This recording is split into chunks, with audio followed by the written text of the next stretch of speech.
Ladies and gentlemen, we request you to please take your seats. We are about to start the event. Please take your seats. We are about to start the event.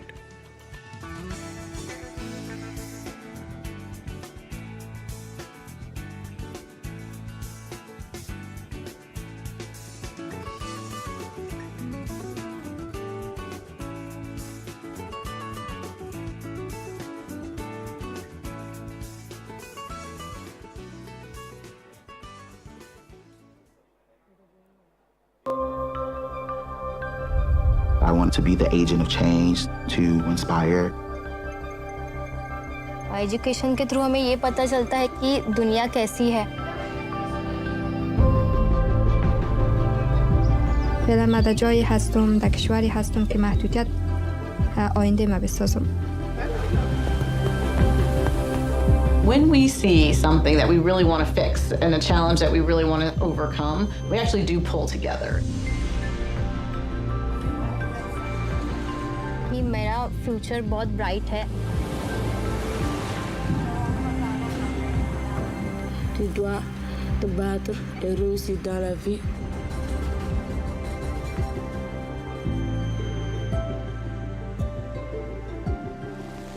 Under estimate कभी नहीं करना चाहिए.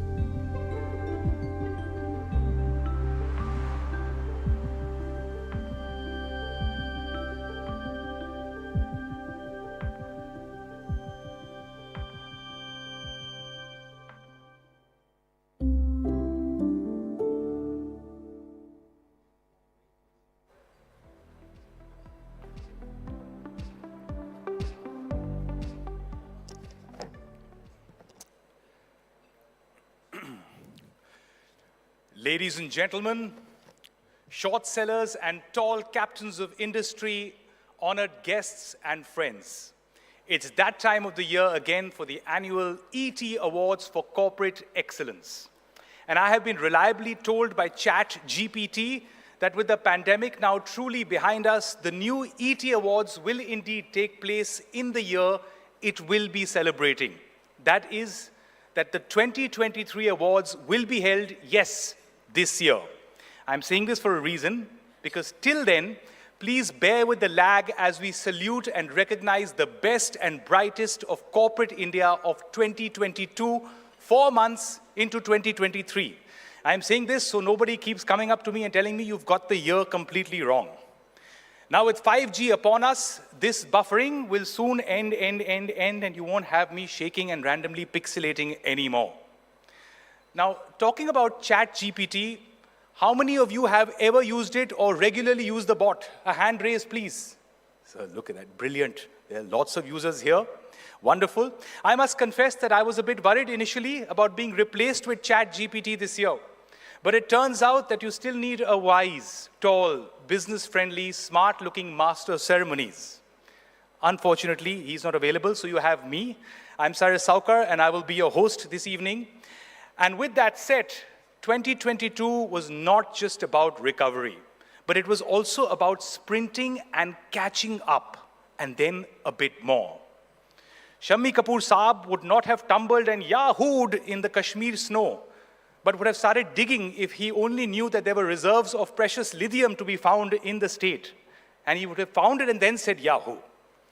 Semiconductors are now the big thing too, everybody knows that. Here in Mumbai, of course, our best buses always had full, not semiconductors. We also officially want to apologize for this joke and promise to never repeat it ever again. But apparently, this one is a different thing altogether. India and Indian firms are making serious plans to dip into the chip industry.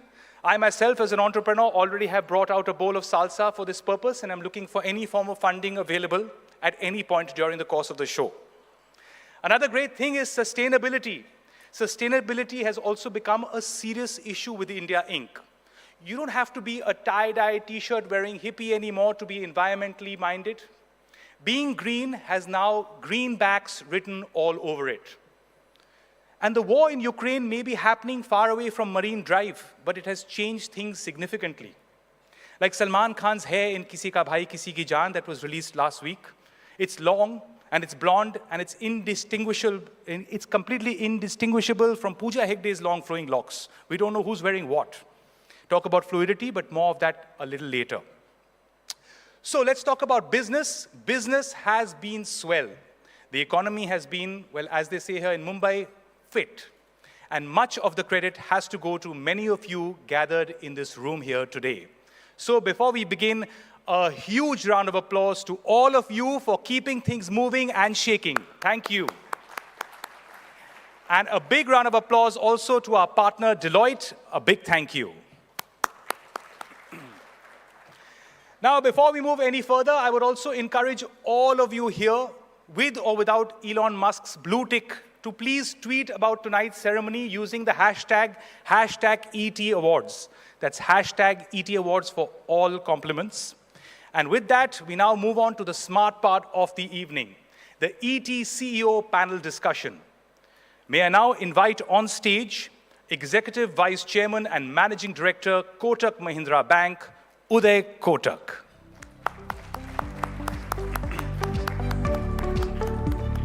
Thank you for being here, sir. Joining you, CEO and Managing Director, Hindustan Unilever Limited, Sanjeev Mehta. Thank you, sir. Chairman, JSW Group, Sajan Jindal. Thank you, sir. Vice Chairperson, Apollo Hospitals, Preeta Reddy. And India's G20 Sherpa, Amitabh Kant. Thank you all so much for being here. May I also invite on stage Associate Editor, ET Mumbai, Arijit Burman, who will be moderating the panel. Thank you, sir. The topic of discussion, private sector CapEx revival, key to 8% growth. CapEx to India's economy is what caffeine is to my system. So without further ado, this is going to be a supremely interesting chat. Over to you, Arijit. Thanks, Iris. You know, I want to start with an interesting factoid that we stumbled upon the other day. Between the quintet of India Inc.'s heavy hitters, and many of them are in this room, that's Mr. Mukesh Ambani, Mr. Chandrasekaran, Mr. Kumar Mangalam Birla, Mr. Mittal, who's here, Mr. Sajan Jindal, a little over $172 billion of capital expenditure has been lined up over the next 12 to 16 months. That's 5% of our nominal GDP for fiscal 23. From cement to steel, green energy to EVs, 5G, home is clearly where their heart is. But is that enough? Prime Minister, Mr. Modi, urged Indian industry to unleash their animal spirits right after budget, nudging all of you to step up, losing your purse strings, and capitalize on the new global supply chain opportunities to boost output. So let the entrepreneurial instincts flourish. Mr. Kant, I want to start by asking you with a counterintuitive question, which is, you know, when global trade is slowing down, is 8% really a realistic target? Nobody is convinced that any economy, including China, will continue to grow at 8 to 10% over the next 5 to 10 years. So do we need to recalibrate the number itself? So over the next 5 fiscals, it's largely projected that India will grow at about 6.8%. My personal view is that it's not adequate. India needs to grow at minimum 8% per annum over a long period of time. If you have to become a $5 trillion and then subsequently a $10 trillion economy and raise the per capita income of Indians, I think what has happened, if you look back, the government has carried vast number of structural reforms from GST, IBC, RERA, bringing down corporate tax rates to redefinition of MSMEs, etc. It's pushed for manufacturing through the production-linked incentive scheme in a very big way. And I think if you look across the world as well, there are countries in the region itself, Korea, Taiwan, earlier Japan, and in recent times China, which have grown at double-digit figure for almost 2.5 decades plus. Yeah. Even during periods when the global growth was slowing down, and India itself has grown earlier at high rates of 8 to 9% but it's grown for relatively short periods of 4 to 5 years. But we need to sustain this over a 3-decade period. And I've been a long-term believer that this can't be done without the private sector actually accelerating the pace of investments. I think the gross fixed capital formation in India has to rise. It's increased to about 29%, but at its peak, it's been at 35, 36% in 2004. And that needs to be accelerated. I think the real point is that right now, the corporate balance sheets are really good. The bank balance sheets are really good. The NPAs are at an all-time low, 4.4%. Also that the government gave out a huge bonanza of 1.4, in 2019, August to September, what was it? The government gave out a bonanza of 1.45 lakh crores to bring our corporate tax to international levels. And I think it's really time to ponder over whether the country would have been better served if that resources would have been put into infrastructure or would have been used to push a consumer demand if the private sector is not investing adequately. I think the animal spirit of the private sector must rise up to the occasion now. To my mind, it's imperative, it's absolutely imperative that now is the time for the private sector to go and take all risks. If you look back in the last 3 to 4 years, actually, other than 3-4 large private sector groups who've taken the risk to invest, there are very few private sectors the balance sheets are really good now. Now is the time. So there is consumer demand is rising, capacity utilization has taken place. The country has to grow. So it's the time now for the private sector. This is the time. But Mr. Kotak, I'll come to the private sector part, but a large part of our investment story is also predicated upon FDI. And since FY21, FDI figures are coming down. With this narrative around nearshoring, reshoring, do you worry FDI inflows into countries like India will further go down? Like venture dollars, from its 2 billion, which has come down from 12 billion in the Jan-March quarter alone. So is that a problem area? I think divided into two parts, the strategic part and the tactical part. You've seen a significant slowdown in the rest of the world, valuations correct, particularly in some of the startup and the tech areas. Therefore, the slowdown in FDI is much more linked to those events around which a lot of investment came, probably at very high valuations.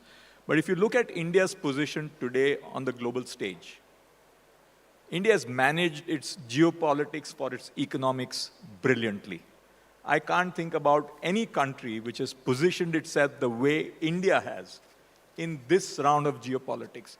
1 year ago, when we had this big Russia invasion of Ukraine, I was very worried. Oil was going up. What's going to happen to India? We've got to take sides between Russia and the West. But India navigated that position and is today on the global stakes table of geopolitics. With that, smart economics, low oil, and keeping the flow open is another big plus. Therefore, talk to most investors in the world. There are not too many places on planet Earth which give the kind of stability which India has today. And the nature of investments is moving more, not necessarily in startups at very high valuations, to more real economy areas. And from all that we are talking to some of the largest sovereigns and pension funds around the world, they're wanting to come in scale and size and are actually looking at a lot more flowers bloom. One of the things which has happened is you talked about 5-6 groups. We need many flowers. Yeah. And what we need to see, in addition to larger investments by these 4 or 5 groups, why can't we see the animal spirit come into broader corporate India? And that is our challenge. Let's move beyond that. And Mr. Kant, rest assured, private sector will rise to the occasion, give them time, and do not suggest increase of taxation, please. Thank you. I'm saying this simply because, we've been saying that we've been at the cusp of this big private sector capex boom for the last 2.5 years. It's time we actually did it. True. How significant would you say is the fact that if Apple is successful in India, I'm not talking about opening stores, but actually bringing manufacturing and back-end supply chain, will that be a big moment? No, it's very, very significant. Let me first say that you have a major mobile manufacturing company partly relocating and partly enhancing its total manufacturing in India. Well, Apple is a much talked about story here, but Samsung has done this in a much bigger way as possible. It's happened in electronics, but if you look at the production-linked incentive scheme, we are doing it across 14 sectors. So if you're spending 27 billion, that means you're giving 5%. The objective is that we should actually get 520 billion worth of investment in that overall. That is the logic, that we do not have size and scale of manufacturing, and therefore to make you bigger and bigger and bigger, and every year you keep enhancing your production and productivity to become global in size and scale. But the important thing to realize is that the PLI is there for just 5 years. India must become a highly productively efficient economy. We must be very competitive. We must be more productively efficient and more competitive than China is right now in 5 years' time. That's the challenge for all Indians. And that would require us to scrap even more rules, regulation, procedures, and states to really act. You know, you need about 10 states of India to grow at double digit for India to grow at 8%. Yeah. But Mr. Mehta, our strength has always been services. Come what may, they have actually cushioned our stock markets. Is the manufacturing narrative overwhelming the services story, which has been robust so far in India and has worked? You know, first, I think the important bit is it's not an either-or story. For us in India, it has to be an and story. Yeah. Yeah, services is a very strong bedrock. It has to grow. And we have seen the export of services. They've done extremely well. Manufacturing, which is today less than 20%, has to move up to somewhere in the vicinity of 24, 25%. You know, we're talking about creating massive amount of jobs, and very clearly, the collateral impact which manufacturing will bring in is immense. So we do need manufacturing. It's not just that we can grow only with services. But I'll just give you, talking about private sector investment and all, 2 data points, which gives us confidence that the private sector investments should come back. First is the capacity utilization for the same quarter this year. March quarter versus the same quarter last year, it's gone up by 200 pips. The other is, if you look at new proposals which CMI tracks, in the last quarter, it has been 12 trillion rupees, out of which 92% is private sector. And this is 2.7x more than the average of the previous 11 quarters. These are good signs. I don't think the risk appetite of any manufacturer in the country has gone down. And at the end of the day, we must also remember we should not get again back into the era of reckless investment and reckless lending. If it is driven by demand, I see no reason why manufacturing investment or capacity investment won't go up. Correct. Mr. Jindal, you have operations around the world, including US. Now, with the CHIPS Act, the Inflation Reduction Act, won't industries also move to US? I mean, companies have committed over $200 billion for US manufacturing alone. Other countries in Asia, in ASEAN, are also rolling out the red carpet for this whole China Plus One strategy. Aren't you like facing a problem of plenty? No, I think the US, the industry in the US, they wanted to cut their costs, and they outsourced all their manufacturing things to China and, similar countries globally. And I think they realized that what that has happened is that they have given their control in the hands of the Chinese companies. And now this government, Biden government, has realized that this is not the way US would want to do. And today the globalization is become like back to the old ways of doing business back into their own economies. And that's why US is really supporting the industry within the US. And every country globally is doing that. They are all trying to promote industries, manufacturing, components within their own countries, and that's what... Even our ASEAN countries. Even ASEAN countries. Yeah. Similarly, India is doing the same way. The PLI scheme is a very supportive scheme, which is supporting the manufacturing within India. And I think the benefits of this will show up in the coming years very clearly. Mrs. Reddy, I wanted to ask you that other than investing poorly in mass education, would you agree that we have not done enough to bring women into the workforce, which is a crucial initiative that several East Asian nations actually did to expand domestic export of labor-intensive sectors? Maybe you're asking the wrong person, but I will still answer that. In a lot of industries, it is the women who are the back end of the workforce now, whether it's healthcare or services, IT services and banking. There are a lot of women out here.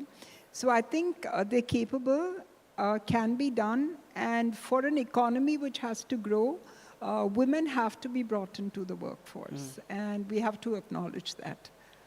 So, are we doing enough, or what more needs to be done? I think there's more which needs to be done. In terms of equal opportunities, women can do so much more.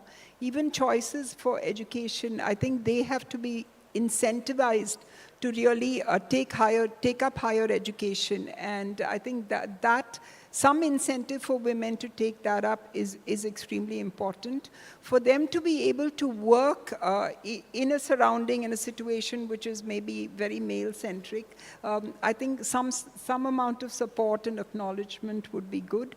But we need to do a lot to bring women into workforce. But I come from, a business where it's largely by women, and now because there's 4 of us, all women, we run it. But I can see that, women coming into the workforce would be good, important, and would definitely take the economy further. Mr. Mehta, from an MNC point of view, with US dollar at 5%, hasn't the overall hurdle rates gone up, vis-a-vis ease of doing business to currency depreciation in India? Is it that much difficult for CEOs to convince their boards? I'm talking about MNCs, vis-a-vis investing in India. Let me give you an example coming from the company I lead, HUL. India today is the largest Unilever business in volume terms. And in another few years, it would become the largest Unilever business in value terms. So from a Unilever perspective, the top priority is India. Yeah. Now, Unilever is not an exception. In the last few weeks, there have been several global corporations who have invited me to speak to their boards on the India story and how HUL as a multinational subsidiary has succeeded in India. Yeah. I don't think the interest in India that we see today was as high today as it was ever before. There's huge amount of enthusiasm towards India. And our job is to make that potential into reality. Okay. Mr. Kant, if we talk about labor, and if we compare it with China, the labor cost in China, around $8, is much higher than that of India. But in manufacturing, the total labor cost in proportion to the total cost of production is less compared to services.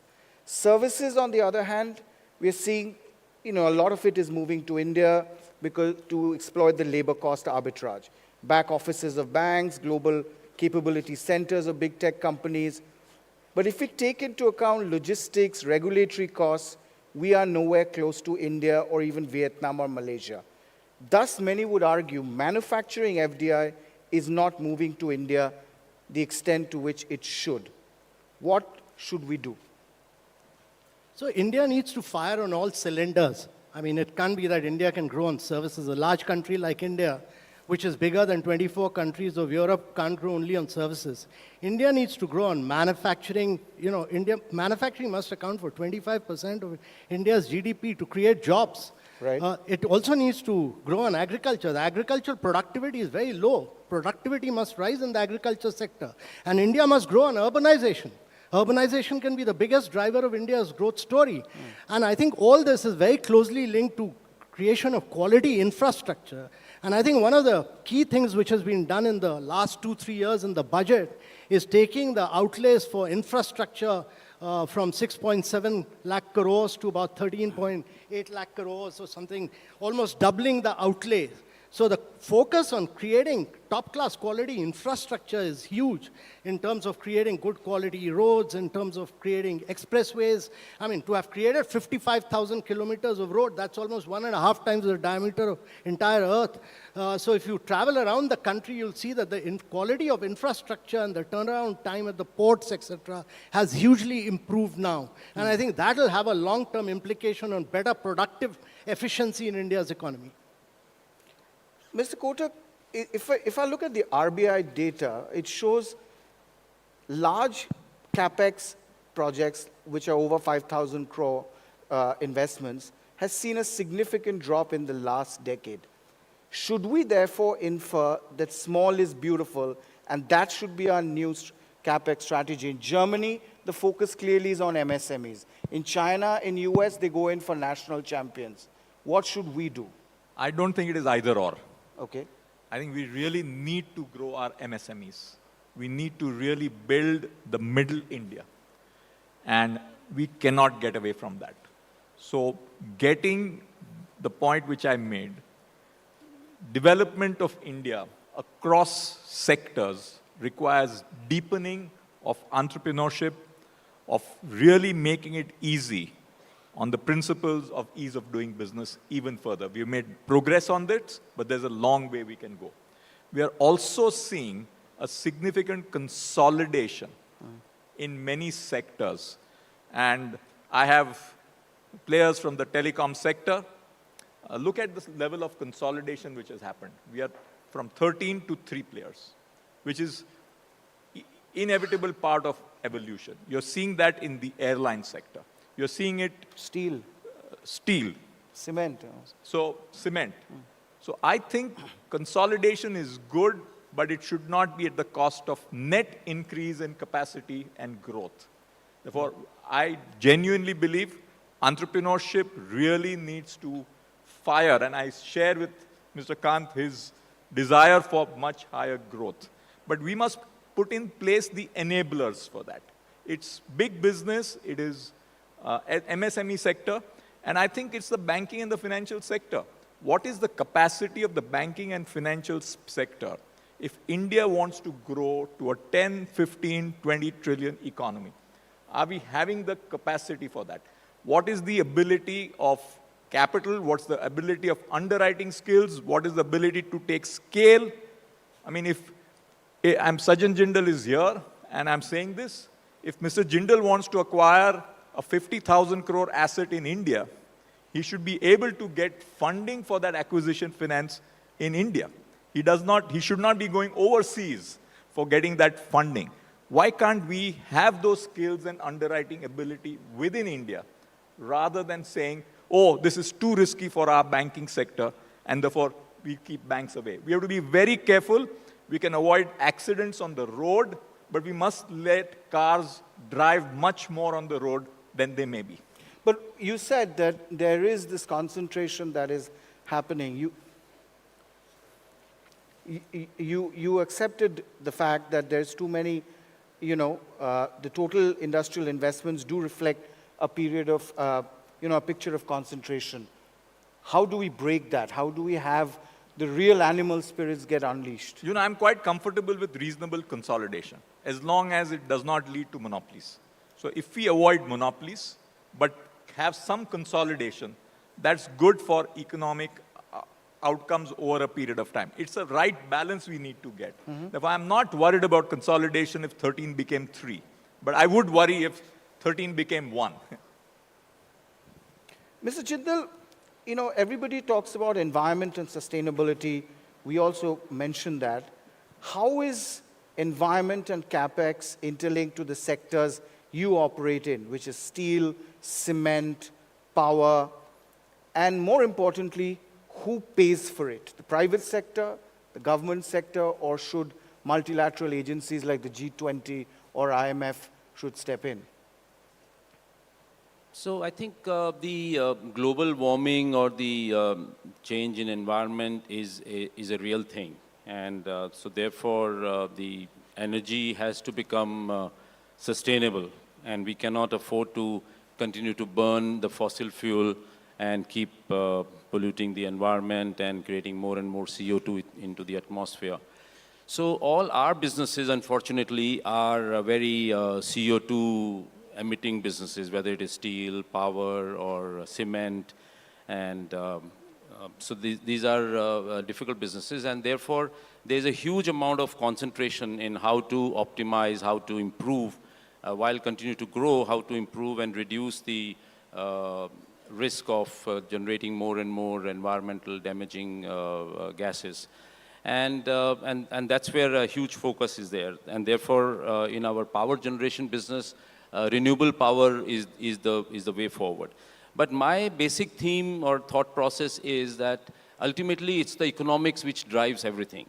As long as we can have economic solutions, like for example, the renewable power today, whether it is solar or wind or pump storage or hydro, it's becoming more and more, because of the evolution of technology, it's becoming more and more cost competitive versus fossil fuel-based electricity. Similarly, steel, in the steel production, you burn more coal, which is very expensive. So you want to bring in new technology by injecting hydrogen and stuff like that, so that you can reduce your burning of coal. So these are the sustainable ways of doing business, and that's where the whole industry globally is working, and India also is focusing on that. But I think India still, these are early days because we are a new country, new developing country. We have to build, but Europe is taking the lead. On the second question, that how the multilateral agencies will they or who fund? should? I mean, should the private sector, should the government sector, or should some agencies like IMF or So G20 take the proactive steps? Correct. So one thing is very clear: the customer is not going to pay for all these extra costs. If you want to make green steel, then obviously it will be much more expensive than what is the way it is being produced today. But customer is not going to pay for that. So, so whether the government will pay, I don't think in India the government is going to pay. In Europe, governments are paying. They are providing a lot of subsidies to the steel industry or to the other industries, and that is also becoming a sort of restrictive practices, that so that imports of steel into Europe won't happen. So that's how the European countries are doing this whole strategy. But in India, we as industry, we don't believe that though Mr. Kant is sitting here, that the government will be able to pay for these kind of thing. There could be some sort of cross subsidy could probably happen, that they will put more tax on coal and then subsidize some industries. But I'm not a great believer of government supporting or subsidizing, and I don't even want that. That should not happen. We have to sustain ourselves. We have to create our own ways to do. So, and in I think COP26, the European or the Western countries had promised $100 billion for the emerging markets or for the new countries, but not a single dollar has come into any country. So therefore, I don't expect even that money coming in. Yeah. Mrs. Reddy, the other capex, we keep talking about human capital. I wanted to ask you about R&D capex in pharma. Why are we nowhere close to even some of the emerging markets when it comes to R&D capex? I think over the past years, what has happened is, in a way, it's the survival. So all the capital was going into starting a business, running a business, and making it successful. But now we're at a time when, research and development has become so important, and there is capital available now to put into it. And if it's like investing for the future, is that if we start investing into R&D now, we know that few years down the road that, we will be able to capitalize on what work we've done over the past 5 years. And I'll give you a small example. Even in the pharma sector, a lot of R&D did happen in the West, but we know that it's come into our country. We also now are the largest population, 1.4 billion, and we have the largest gene pool in the world. So if we can really work on this, we would come up with solutions which would be far better than what exists now. And this is a simple example. So I think everyone is waking up and realizing that investment into R&D actually pays like great returns in the future. So if it didn't happen in the past, I'm very confident that it's going to happen in the future. In every sector which we see, even if it's green energy, I think a lot of R&D has gone into it that we're even able to talk about, responsible or renewable energy. It happens in healthcare, it's happening in pharma, it's happening in construction, for example. So I think it didn't happen earlier because we needed to exist, but we're at a cusp and we will be seeing more in the future. Right. Now, the vaccine makers are also saying that they're starting production once again. Where are we in terms of our sense of preparedness? What have been the key learnings from the second wave? I think you must give credit to the vaccine makers and the fact that there was huge trust and support that, we should be vaccinating. And we came out in flying colors. Globally, we were one of the best countries which did so well, both because of the production and from government policy and support. Preparing for the future, I think as mankind, we have to do, and everybody is doing it. We just have to pray very hard that there's not one more black swan event, because on one side, you're saying we want 8% GDP, and on the other side, we're even thinking about this. So let's keep our fingers crossed and hope that there is nothing. But I think preparedness, a lot is happening with all the companies and the government pushing to say that let's prepare for the future, and these are the norms. Mr. Mehta, everyone talks about this demographic dividend, billion plus population. But market sizing should be ideally linked to consuming class and not the full population. Do we get it wrong? Yeah, look at it from this lens. Often what happens is when we look at India, we do percentages. Yeah.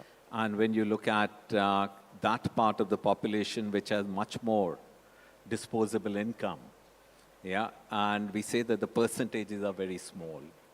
We do a proprietary research, and if you look at people with more income and also based on behavior and lifestyle, that comes to about 14% of the households in the country.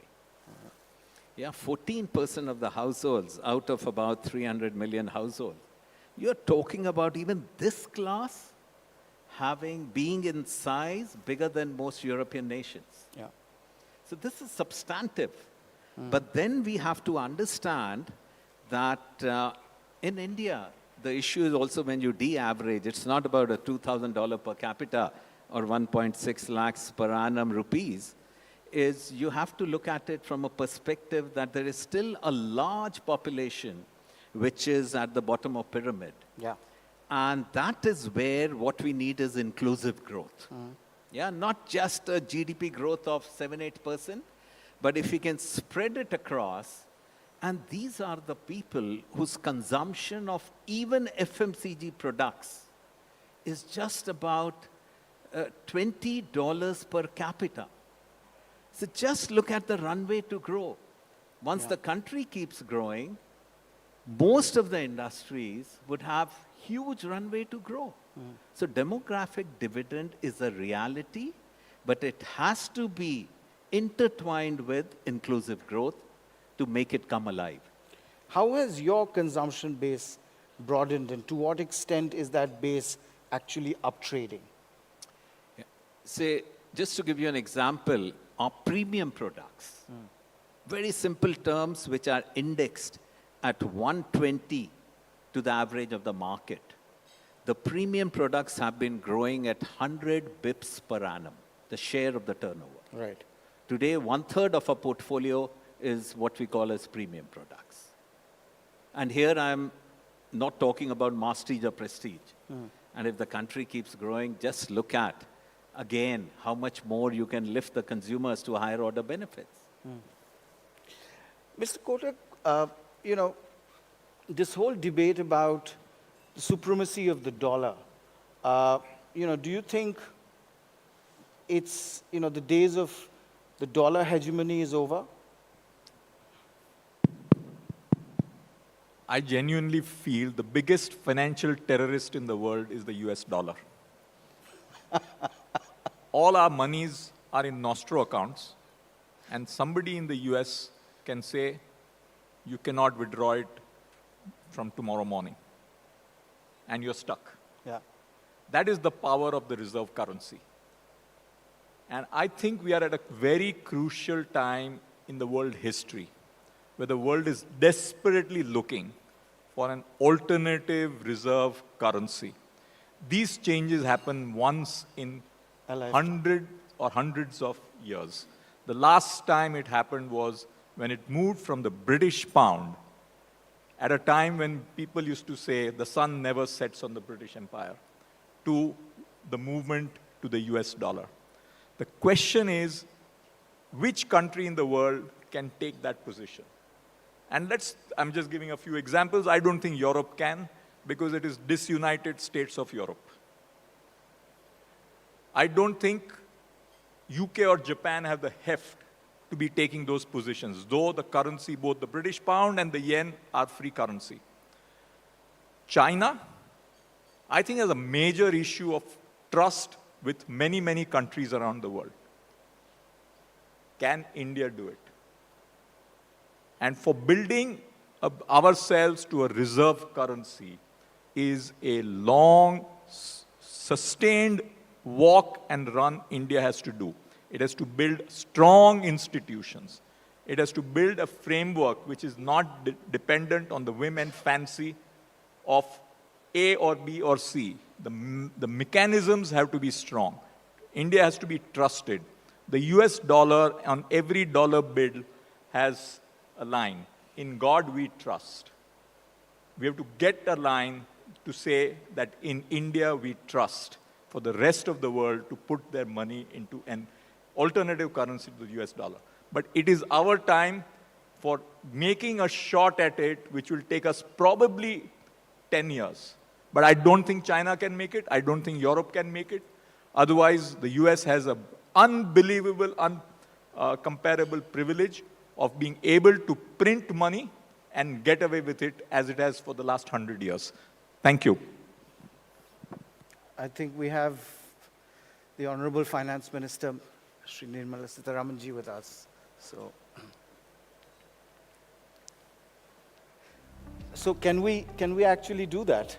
I mean, that's the ultimate unleashing of the animal spirit. So, you know, there's a point, because if you look at the post,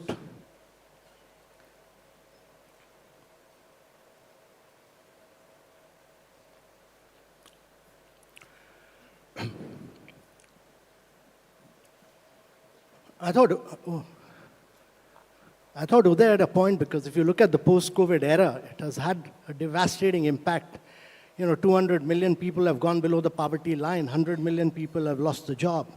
And the financial policies pursued in terms of loose packages, high inflation, tightening of interest rates is actually leading to a scenario where resources are flowing from emerging markets to the developed part, whereas future growth is all going to come from emerging markets. And therefore, there is a need to look at international financial architecture in a very big way.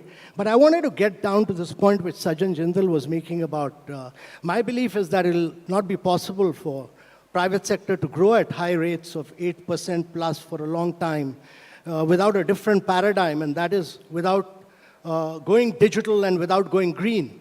You know, we've demonstrated our ability to do digital transformation in a very big way through the digital public infrastructure. We do 11x more real-time payment than what USA and Europe do. We do 4x more than what China does. We've used that to transform lives of citizens. And a similar process of technological leapfrogging needs to be done in going green. We do about 200 billion worth of fossil fuel imports. We are climatically blessed. The government has put out the green hydrogen mission. We can be the cheapest cost producer of green hydrogen. We can be the biggest exporter of green hydrogen. We do about 172 gigawatt of renewable energy. We become the leader. And I think we should use that to produce, because it's not just electricity as energy. It's the hard-to-abate sectors like steel, cement, refinery, fertilizer, which need to be decarbonized. And that is critical for the country. There, India must become the leader. No, what he also wanted to understand is who bears that cost. Should institutions like G20 or the government or the private sector, because there will be a cost factor to it. G20 is not a financing agency. My view is that companies which go green, which go digital, are going to attract value. They are going to attract capital in the future. They will become the most valuable companies of the world. It's the market which will decide it. If Mr. Sajjan Jindal doesn't go green, he will not be able to export to Europe and beyond after 2026. So it's incumbent upon Indian companies to go green to become globally competitive. Thank you so very much, all of you, for an engaging conversation. Pleasure. Thank you. Thank you.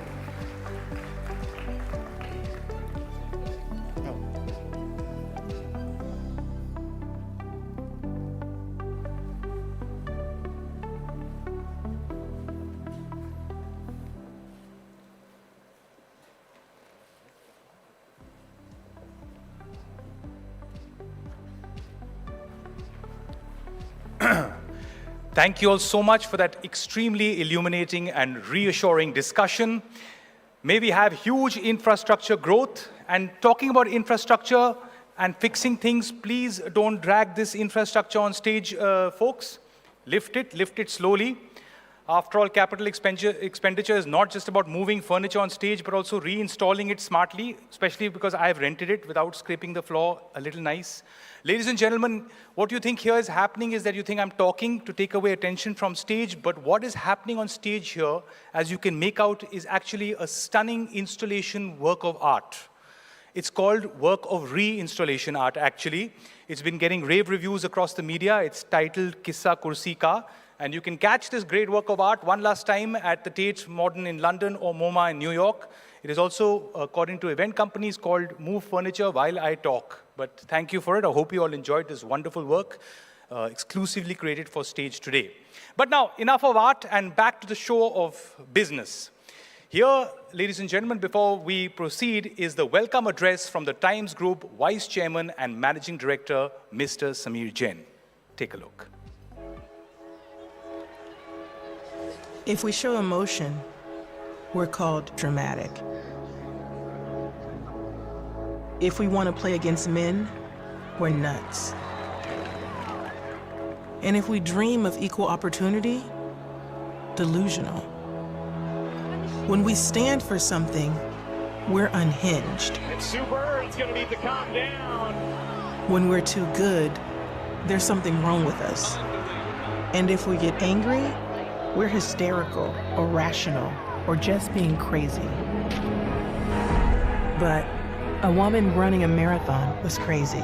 Officials tried to pull her off the course. A woman boxing was crazy. A woman dunking? Crazy. Coaching an NBA team? Crazy. A woman competing in a hijab, changing her sport, landing a double cork 1080? Or winning 23 Grand Slams, having a baby, and then coming back for more? Crazy, crazy, crazy, crazy, and crazy. So if they want to call you crazy, fine. Show them what crazy can do.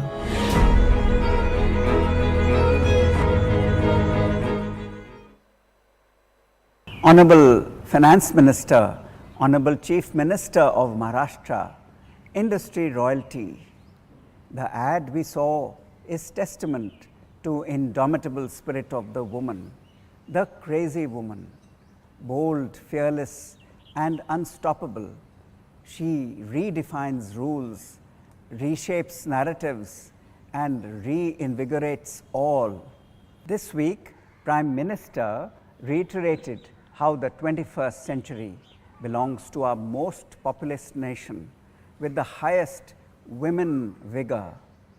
Let's make this the century of the Indian woman, the crazy Indian woman, for that gets the impossible done.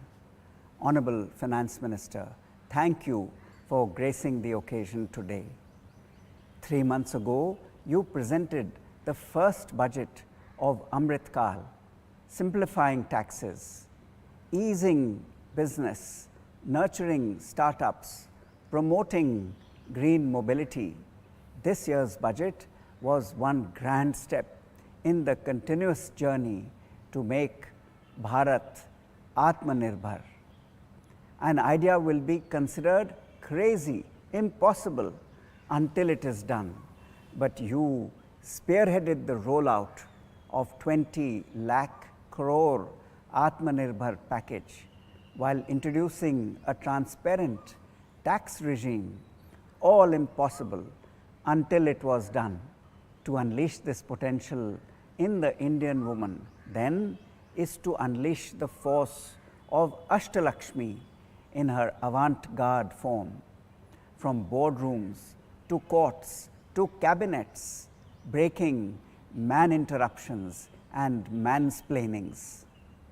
Nirmala ji, Sita precedes Ram in your very name.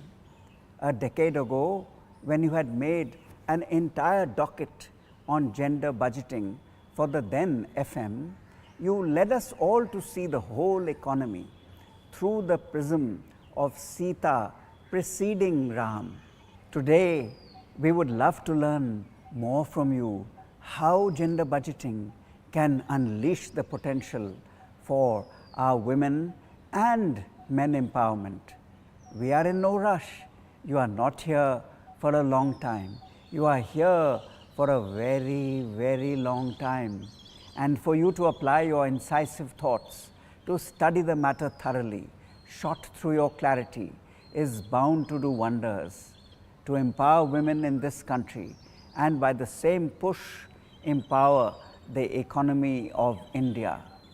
All this will stop being crazy when it is just done, because the ones who are crazy enough to think that they can change India will be the ones who do it. With gratitude to all here today, thank you. Thank you, Samir ji. Thank you very much for that wonderful and inspiring video. And with that, I would now like to request Managing Director, Times Group, Mr. Vineet Jain, and our Honorable Finance Minister, Nirmala Sitharaman ji, to please grace the stage.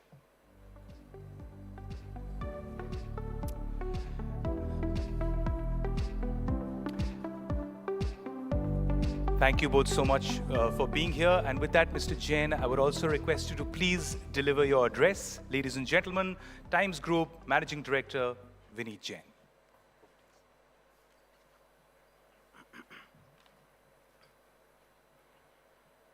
Honorable Finance Minister Nirmala Sitharaman, Chief Minister Eknath Shinde, ET Award winners, ladies and gentlemen. Welcome to the ET Awards for Corporate Excellence.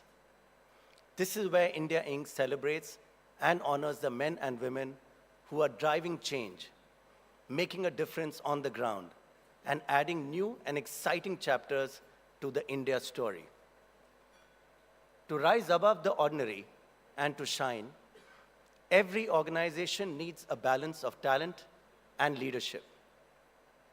Our winners today reflect just that. They represent the full spectrum of Indian business, from manufacturing and finance to technology and software services, to consumer goods and utilities. The common factor is that their leaders have dared to think big and build organizations that can succeed in any environment. I'm confident that in the years ahead, ET will welcome new names and faces into its Hall of Fame. There is an air of entrepreneurship across Indian cities and towns that I find exciting.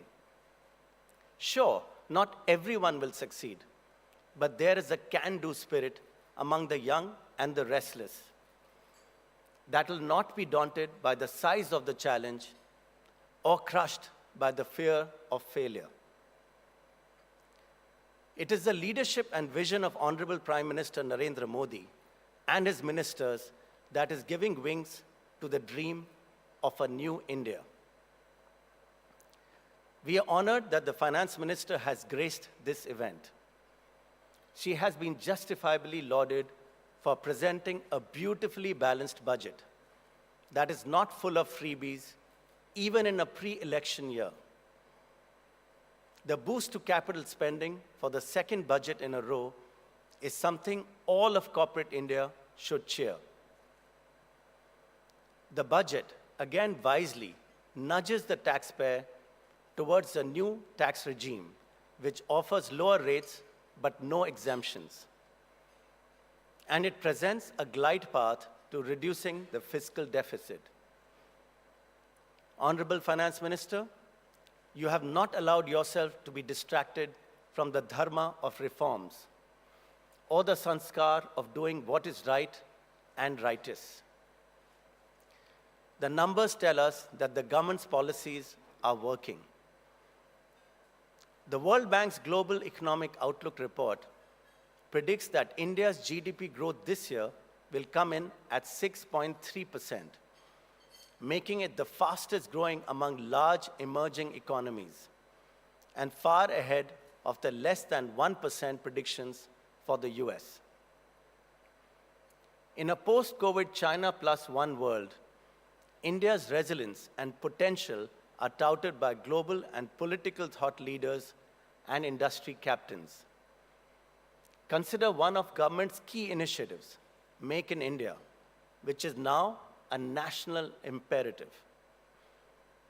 From higher foreign investment in local subsidiaries to groundbreaking greenfield deals by global corporations, Make in India is taking shape.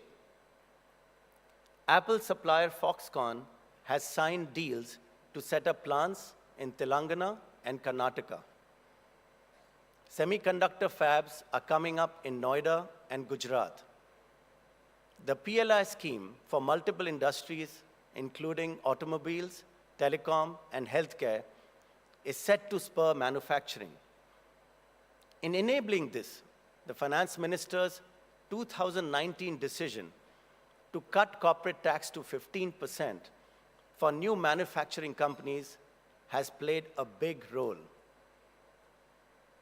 There are headwinds, though. The war in Ukraine, US rate hikes, a possible recession in the developed world. Foreign investment flows have swung with global cues and their benchmarks. But unlike the past, that has not set us back. Domestic flows have helped prevent a washout on the stock market. And a resilient banking system has shrugged off the recent shocks to some major US banks. An agile and engaged government has walked many extra miles to keep the engines of the economy running through rough weather. Opting for higher Russian oil imports helped offset the impact of rising crude prices. The infra push unveiled in this year's budget is expected to drive capex in many sectors. In Amrit Kaal, don't be limited by the constraints of our immediate past. This government is thinking and acting both local and global. If you need any inspiration, look no further than our G20 presidency.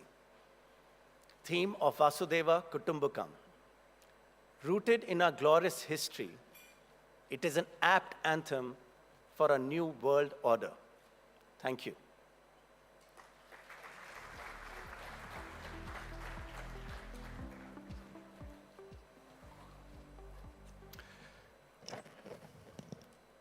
Thank you so much, Mr. Jain, for sharing your encouraging and illuminating thoughts with us.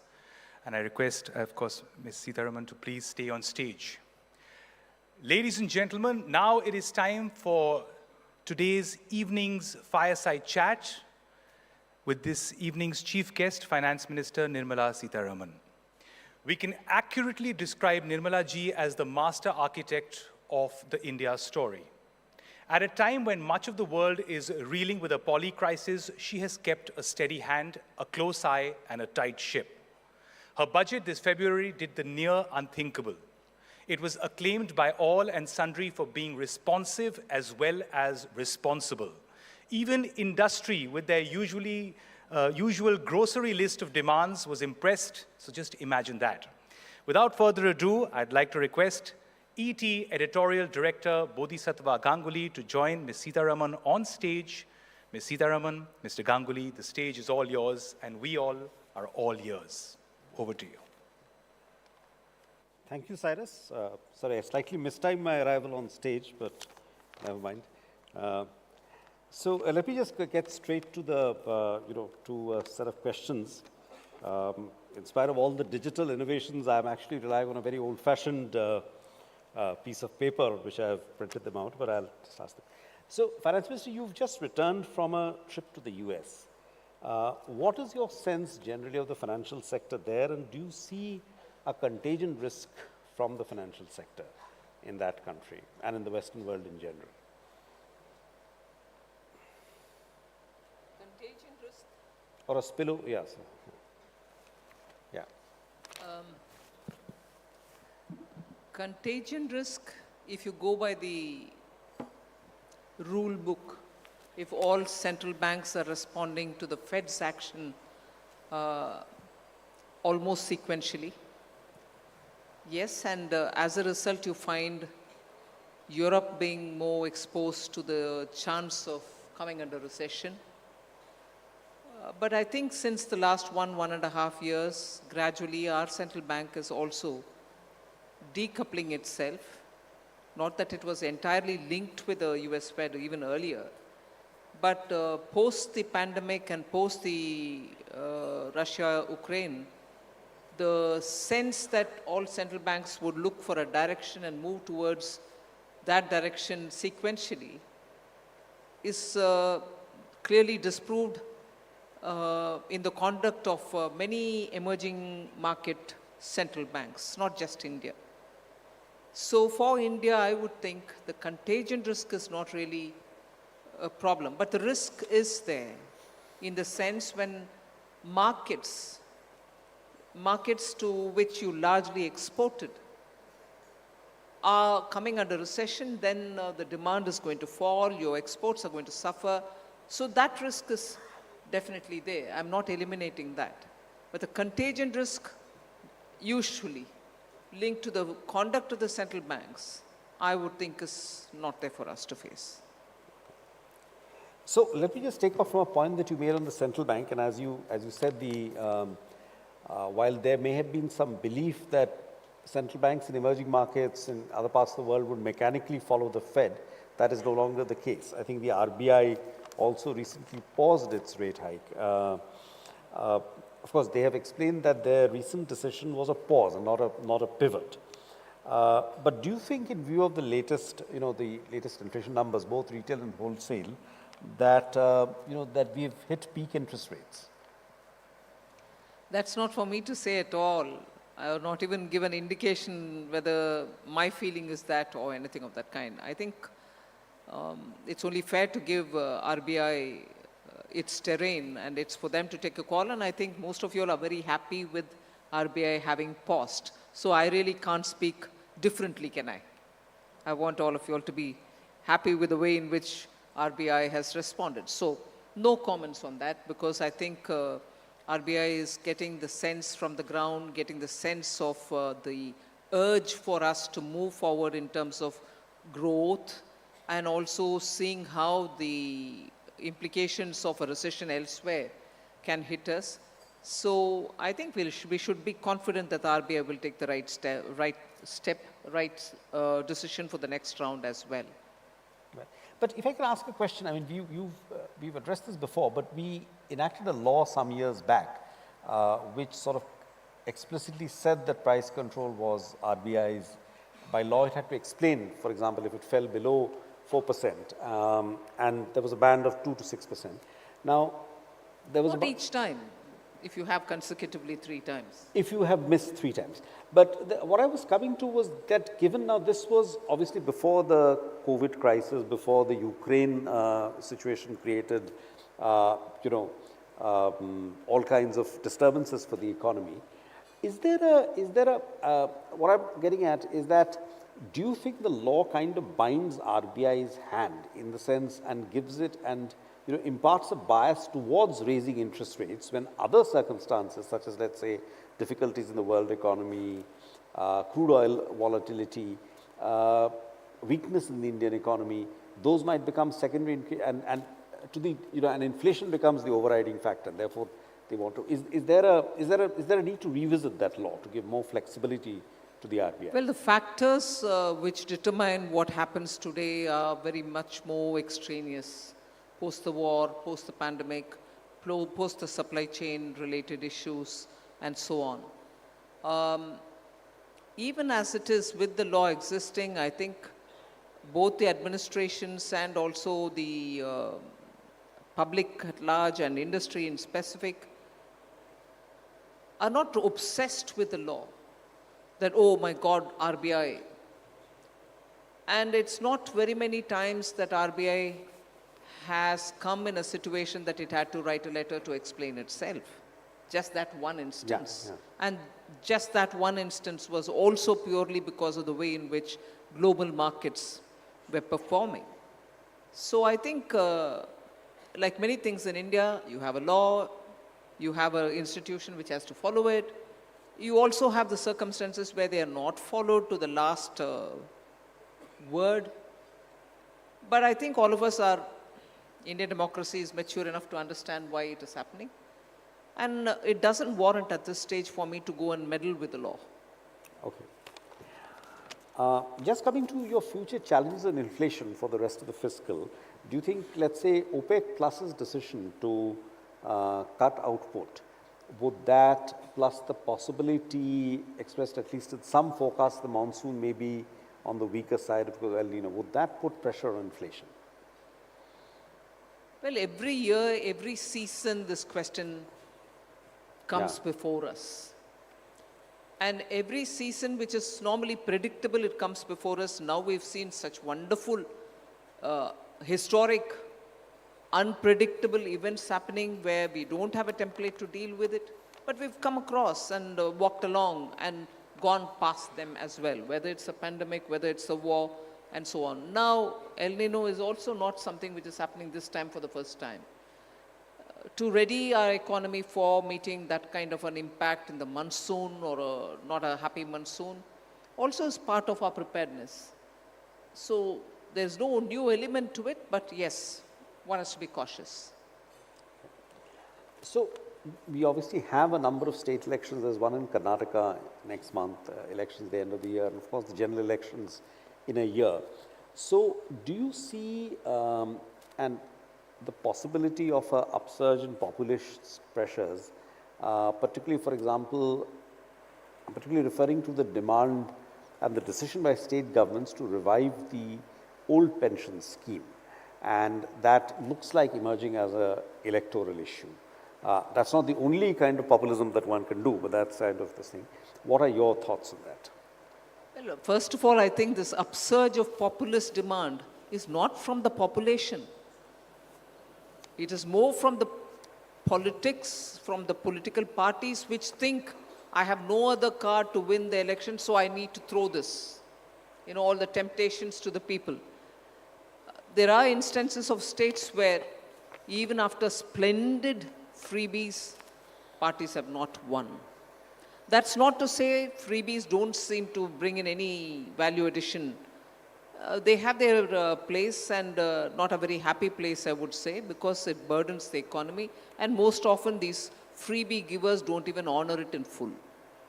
So I think some states are very prone to it.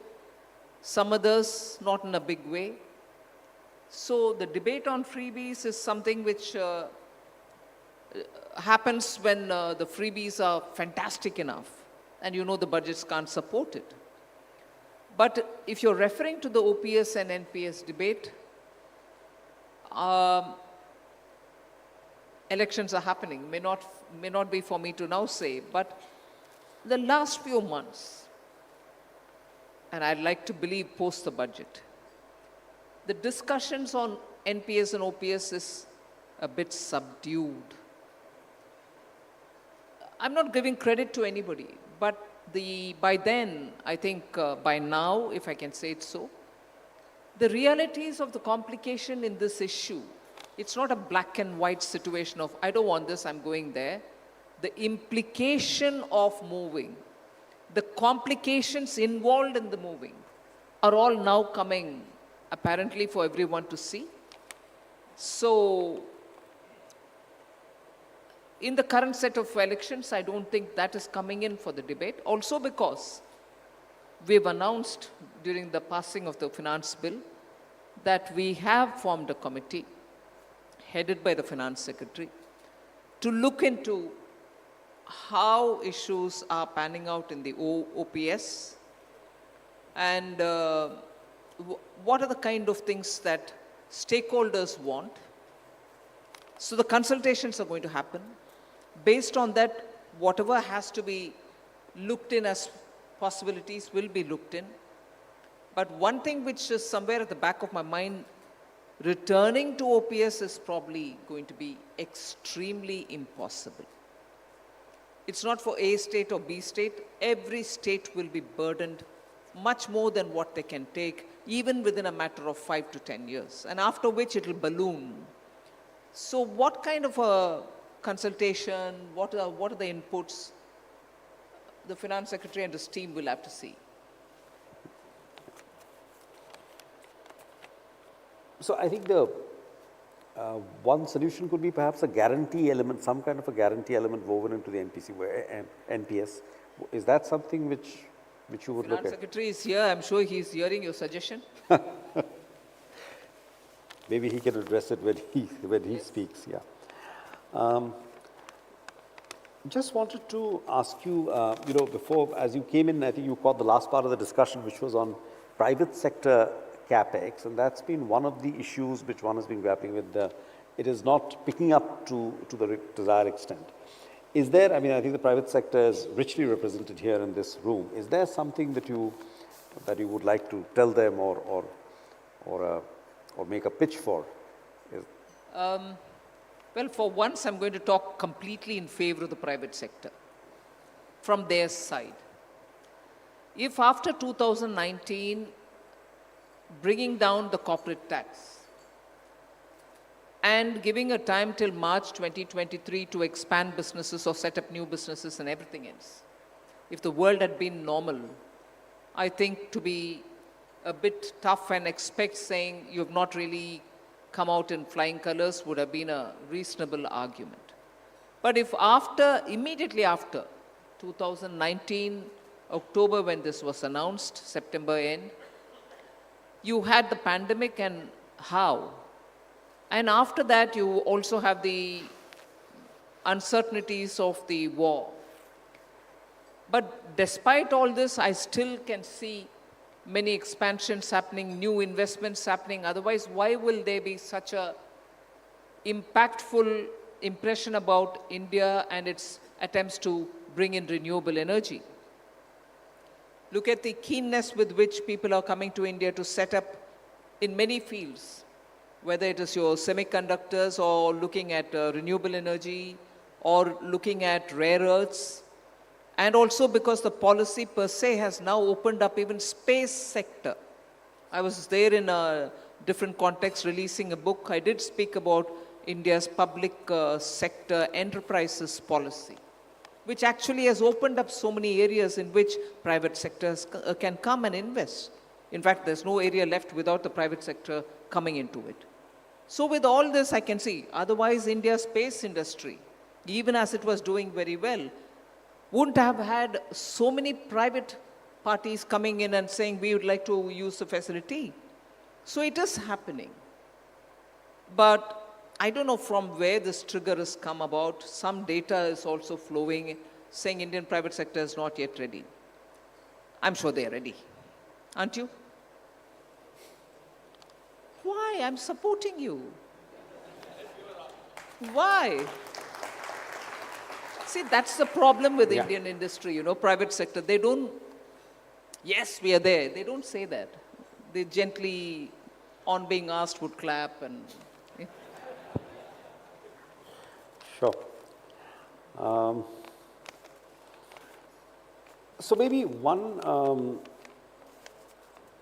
the reason why, I mean, it's not specific to any particular private sector, but it could, again, this question will be asked any time, but there is a, perhaps anecdotally, there seems to be a sort of a rise in the number of income tax notices, the GST tax evasion. While no one is supporting tax evasion, obviously one needs to crack down on it, but there impressionistically, there seems to be, a large volume of notices going out, various sectors being investigated, being probed. Earlier it was the, there was a question about the ED, but it's not just, it's also IT, GST, etc., raids and searches. Could that be a deterrent? I think the industry knows where the raids are going. Let me be very clear. I'm not justifying it. I remember in 2019, I was pilloried saying, oh, tax terrorism. You questioned me several times on it. I'm not suggesting that that word is not being used, that expression is not coming about now, and therefore there's no terrorism. I'm not saying that. There can be some harassment here, harassment there, harassment some places.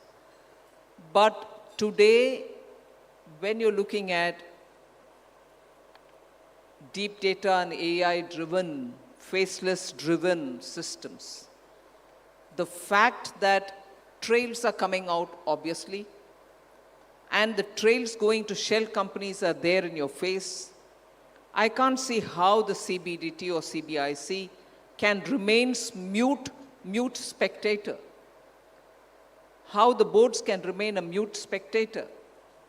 When data is active, it is showing. And if brazen misuse is happening in some sections, it's only natural that you should go. And I'm glad, and efficiently, if they're going, I'm glad. Because that has to be plugged. So those who are genuinely and rightly paying taxes will lose faith. If there are, there are pictures put out. Shell companies, about 300 of them, operating in about a 50 square meter area with just one table and chair and getting refunds to the extent of about 400 crores. Would you expect the department to sit quiet and watch? Obviously, they'll go. So I don't want this to be a conversation eternally about India's and tax authority. Tax authorities are now sitting up and being ready to answer as well. But if you're going to be quiet for fear that you'll be accused of unleashing a certain kind of terrorism, the inefficiencies will only perpetrate. We don't want that. We need to appreciate people who are paying genuinely the tax, and those who are misusing it will have to be called out. Okay. I think the public... This audience is very, very sure that they're not happy. And they want to convey that we are not happy. Tax terrorism, investment, whatever be the topic. No. And that's why you get this impression that no investments is happening.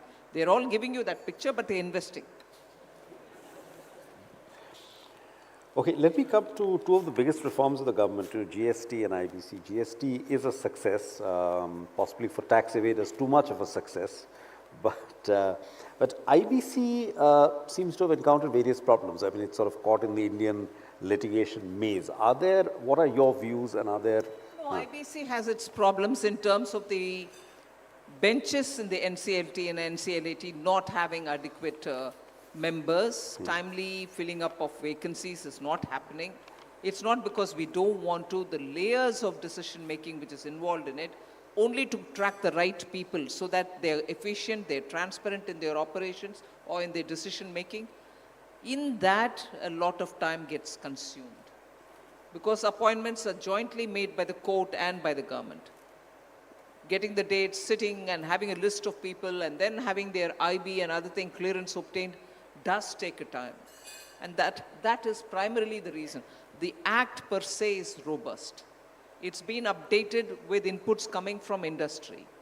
So we are periodically having also awareness built on it. The professionals are also being given good training so that they don't delay the process.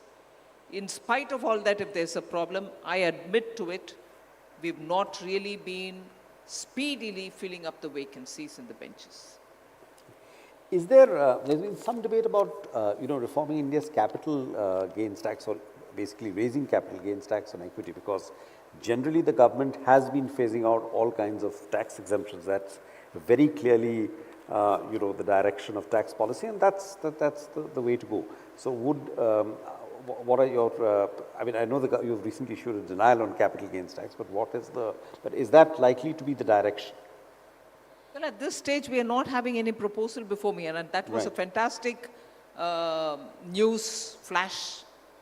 And I have quite a few media. I'm sitting with the media now. I would have thought any such flash or any such breaking news also gets one input from the concerned ministry saying, this news has come to us, we're going to put it out, what's your view? And we can say, no, it's not happening, or we can always give you a clue that it may happen, but don't quote me business. This particular news, there was no cross-referencing with the ministry at all. So end of the day, of course, insisted that we come out with a clarification, but somewhere there is huge speculation outside, and probably that speculation expects, even as it's being a speculation, that more the number of times the speculation happens, the government will be moved to do it. The government will do it when it wants to do it, but at the moment there's nothing. So I don't want to add to the speculation. Okay. Just wanted to ask you, a couple of questions were, there was a reference to gender budgeting in earlier on speeches. Is there any such plan in terms of, there's also a suggestion from Niti Aayog. Is there a plan for gender budgeting that you have? I don't know how to answer this question because, I'm coming fresh from a meeting where this was also discussed, mentioned briefly.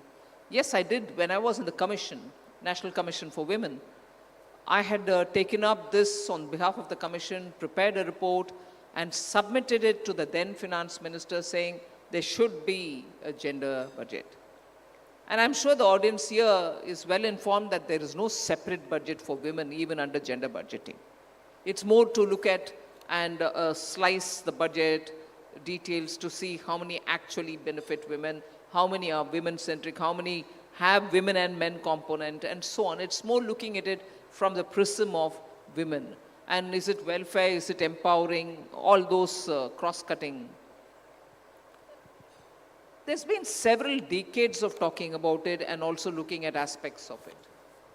But I think we've now grown beyond what gender budgeting of, let's say, 2000, 2001, 2 had to say. We are now looking at women-led policies, meaning where you give a prominence much ahead for women to take it forward and so on. So there are so many ways in which you're reaching women to empower them.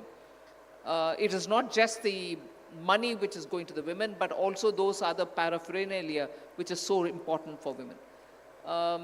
So I'm not sure in the very typical lexicon-related gender budgeting there's anything happening. But there's a whole lot of things happening for women, women-related policy making. So that's how I'll put it for now. And does that envisage any kind of tax concessions for women in terms of lower tax rates, so on, or is that? I think we are already giving some concessions. You are giving a concession. And also we've come up with the special bonds. The higher interest rates. So, yes, as and when it should happen, it's happening already. Let me just ask you one or two sort of last questions, or what do you see are the necessary things the government, I mean, we are at about, I mean, there are various projections of growth rate, and obviously we are the fastest growing economy in the world, but it can be, but our growth rate is essentially about around 6%. It could be 6.2. What can we do, but given India's relatively low per capita income compared to, let's say, China or even Mexico, what can we do to get to 8% or 9%, which could be the country's true potential? I know we are coming out of a setback of the 2 years of COVID, but what are the things that the government can do to get out of that?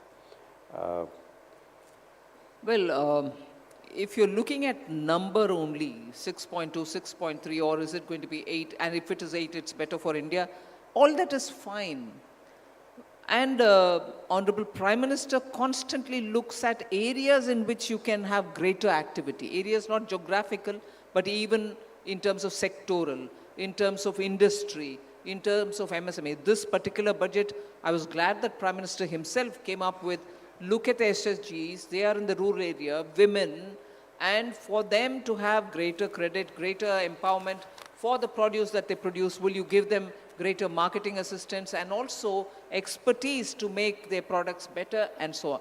So if that is one area. The other area you're looking at, because India's economy is so driven through the small and medium units, and also looking at those traditional people with handicrafts in their hand, literally that which they create using their fingers or tools or whatever, the Vishwakarma related.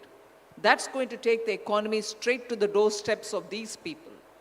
And that is why post the budget, when the Prime Minister himself explained the budget to the people, he used one line which was very attractive.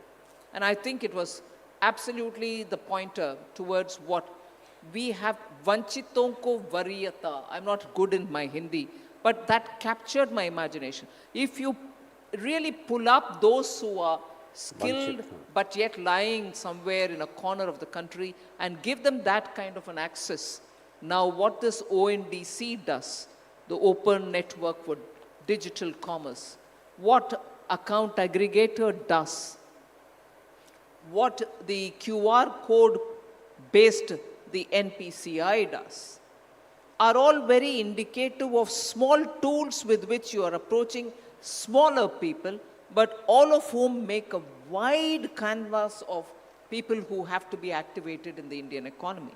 If they are going to be activated and if they are going to access the global market through digitization, and that digitization speaking to you in your own language. It was amazing in the World Bank meet where the IMF organized a digital public infrastructure meet in which experts were all seated. They were talking about the achievements of India, not just the variety of things that you brought in digitally, but also the scaling up that has happened. India scaling up is just impossible if you don't take the diversity into consideration, the languages that are available, and the diversity in development parameters as well. Some very backward, some not so backward, some very well developed. All of them equally are at ease with digital. These are the ways in which I think you are making sure the economy gets vibrant at every pocket. The attention given to the aspirational districts. These are not small steps. These are going to improve your, indicators. Your GDP base is going to widen because of that. And if that widens, and now that the population is young, you expect to have per capita income going up. Thank you, Finance Minister. May I request Cyrus to take this forward? Please take the stage.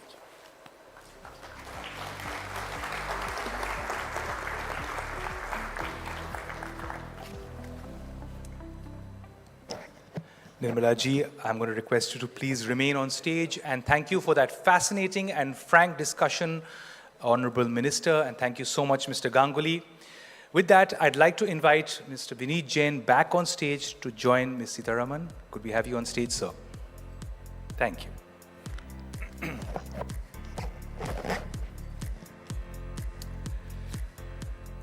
And now, without further ado, I would like to invite the Honorable Chief Minister of Maharashtra, Eknath Shinde ji, to please grace the stage and address this Amchi Mumbai gathering. Ladies and gentlemen, Chief Minister Eknath Shinde.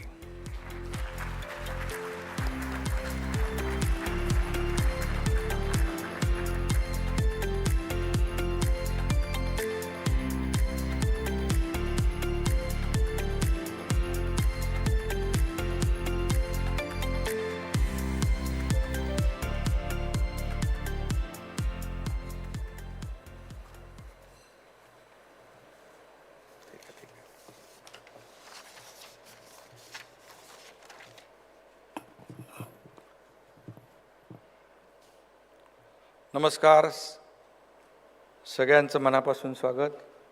आपका भी मैं मुंबई में, महाराष्ट्र में, महाराष्ट्र सरकार की ओर से स्वागत करता हूं। The economic times awards for corporate excellence में उपस्थित हमारी केंद्रीय फाइनेंस मिनिस्टर आदरणीय निर्मला सीताराम जी, हमारे दूसरे मंत्री भी यहाँ पर है, केंद्रीय मंत्री मनसुख भाई मांडविया जी, और विनीत जैन यहाँ पर है उपस्थित, सभी उपस्थित महानुभाव। और आज जिनको अवार्ड्स मिलने वाले हैं वो सभी पुरस्कार विजेता जो है, उनका भी मैं हार्दिक स्वागत करता हूं, उनका भी अभिनंदन करता हूं। और बीसीसीएल तथा इकोनॉमिक टाइम्स का भी मैं बहुत बहुत अभिनंदन करना चाहता हूं। The Economic Times Award for Corporate Excellence is a very prestigious award in corporate sector. At the outset, I welcome all the guests and ministers of Government of India. I congratulate Times Groups and BCCL for organizing this award ceremony. I also congratulate all award winners and jury members. और मैं ये भी कहूँगा, the economic times सिर्फ एक अखबार ही नहीं बल्कि एक भरोसेमंद मित्र भी है। आर्थिक प्रगति का रास्ता भी दिखाता है और मार्गदर्शन भी करता है। आर्थिक मामलों में ये फ्रेंड, फिलोसोफर एंड गाइड भी है। आज इस क्षेत्र में अच्छे काम करने वाले जो लोग हैं, उनका सम्मान होने जा रहा है।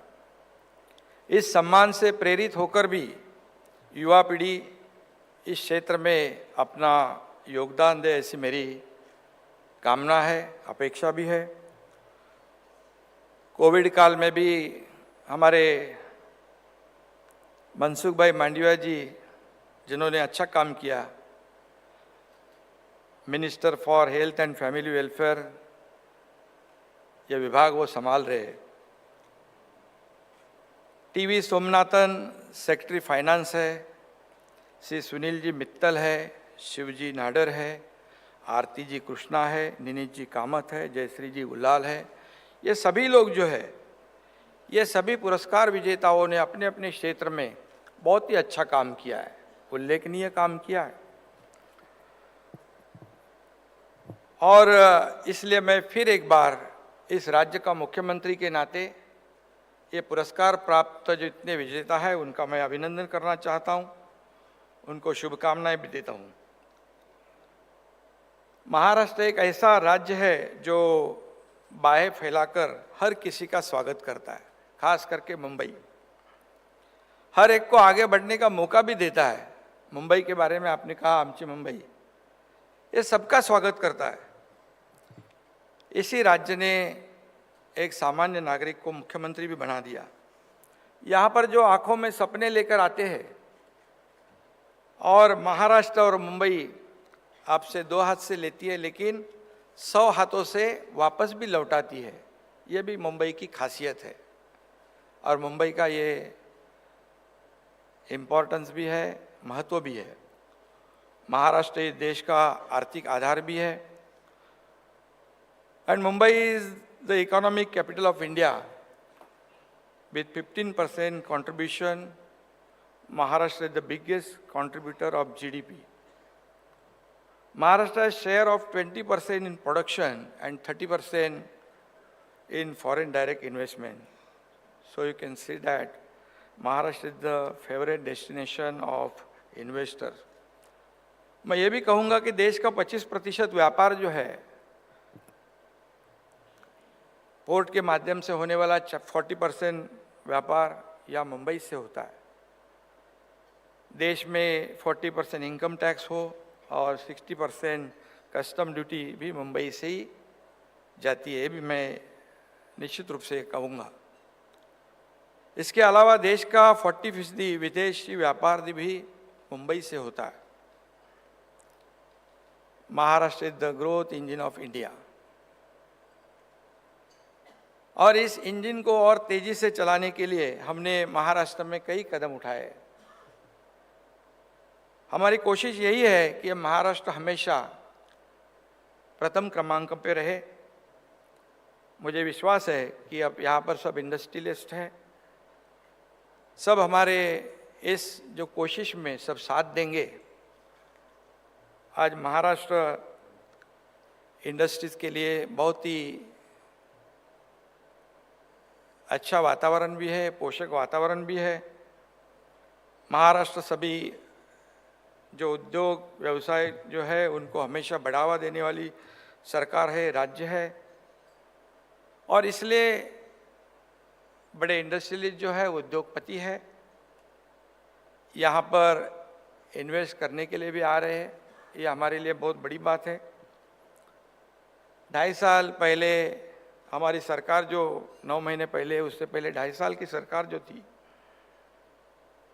उस पर मैं टीका टिप्पणी नहीं करूँगा, लेकिन पॉलिसी पैरालिसिस जरूर था, उसे हमने सुधारने की कोशिश की है। और मुझे खुशी है कि उद्योग जगत ने भी हमारी नई सरकार पे भरोसा दिखाया है। हमने जो दावोस में गए थे 1,37,000 करोड़ का MOU साइन हुआ, वो सिर्फ कागज पे नहीं रहा, उसका इम्प्लीमेंटेशन भी शुरू हुआ है। ये भी एक बड़ी उपलब्धि है, बड़ी अचीवमेंट है। हमारी सरकार जो है, जैसे मोदी जी और आप आम आदमी को सामने रख के निर्णय लेती है, काम करती है, वैसी हमारी सरकार भी आम आदमी का ध्यान रख रही है। कारपोरेट क्षेत्र का विकास ही सबका विकास है, क्योंकि इसी से एम्प्लॉयमेंट भी बड़े पैमाने पे जनरेट होती है। पिछले लगभग 9 महीनों में हमारी शिवसेना और भारतीय जनता पार्टी की जो गठबंधन की सरकार में इतने काम हुए कि बताने में समय कम पड़ेगा। इतने काम किए भी है, 5 डिसीजन भी लिए हैं और भी हम ले रहे हैं। ये भी बड़ी उपलब्धि हमारे सरकार के राज्य के लिए है। हमने मित्र संस्था की स्थापना भी की है, आर्थिक सलाहकार परिषद भी बनाई है। महाराष्ट्र पहला राज्य है जिसमें नीति आयोग के धरती पर एक थिंक टैंक बनाया है और जो हमारे आदरणीय प्रधानमंत्री जी का 2025-2026 का जो $5 ट्रिलियन का जो सपना है, वो जो उनकी अर्थव्यवस्था का जो सोच है, निश्चित रूप से हमारे महाराष्ट्र की भी सोच है, कोशिश है कि $1 ट्रिलियन तक कैसे पहुँचे। और इसलिए आप सभी लोगों का निश्चित रूप से ये साथ लगेगा हमें। इसलिए हम लोगों ने देखा है कि बड़े इंफ्रा प्रोजेक्ट को शुरू किया। पिछले 9 महीने में कई जो नागपुर मुंबई समृद्धि हाईवे जो हिंदू हृदय सम्राट बाला साहेब ठाकरे जी के नाम से है। आदरणीय प्रधानमंत्री महोदय जी ने पहले फेज का उसका इनॉग्रेशन किया, मेट्रो का भी काम शुरू है और निश्चित रूप से ये मुंबई में अगले कुछ 2-3 सालों में 350 किलोमीटर की मेट्रो लाइन फेज में हम लोग उसका लोकार्पण करने जा रहे हैं, क्योंकि मुंबई में ये सुविधा ज़रूरी है। मुंबई इंटरनेशनल सिटी है, यहाँ पर देश के नहीं दुनिया भर के लोग आते हैं और मुंबई बदलने की कोशिश हमारी है। आज हम देखते हैं, सभी आप लोग गवाह हैं कि यहाँ पर Mumbai trans harbour link highway हो, जो single longest sea bridge 22 kilometre का, MTHL प्रोजेक्ट हो, कोस्टल रोड हो, दिल्ली मुंबई एक्सप्रेस हो, बुलेट ट्रेन हो, पुणे मिसिंग लिंक हो, ये सभी प्रोजेक्ट जो है हमारी सरकार जो आने से पहले पूरे ठप थे, बंद थे, लेकिन जैसे ही सरकार बनी इसे सब जितने स्पीड ब्रेकर थे उसको हटा दिया और काम जल्द से शुरू हो गया। और प्रधानमंत्री गति शक्ति नेशनल मास्टर प्लान में हम लोग पोर्ट्स को भी बड़ी तेज़ी से डेवलप कर रहे हैं। रेल बजट में भी आपने 13,539 करोड़ रुपया हमारे महाराष्ट्र सरकार को रोड और रेल के लिए दिए, इसलिए भी मैं आपको धन्यवाद देना चाहता हूँ, आपका आभार व्यक्त करता हूँ। और ये जो सभी सेक्टर में हमारी सरकार काम कर रही है, इसका कारण एक ही है, इस सब का लाभ जो है समाज के अंतिम घटक तक पहुंचाने के दिशा में सरकार हमारी काम कर रही है। और state is the leader in economic growth. For business and trade we have bigger investment opportunities in Maharashtra. बहुत we have huge potential, good infrastructure, good connectivity, skill manpower, सब कुछ है। और इसलिए मैं इतना ही कहूँगा कि जो इंडस्ट्रियलिस्ट है उनको यहाँ आने के बाद किसी भी प्रकार की दिक्कत नहीं होगी। परमिशन हो, सिंगल विंडो क्लियरेंस हो, सब्सिडीज हो, रेड कारपेट हो, सभी देने का निर्णय हमारी सरकार ने लिया है।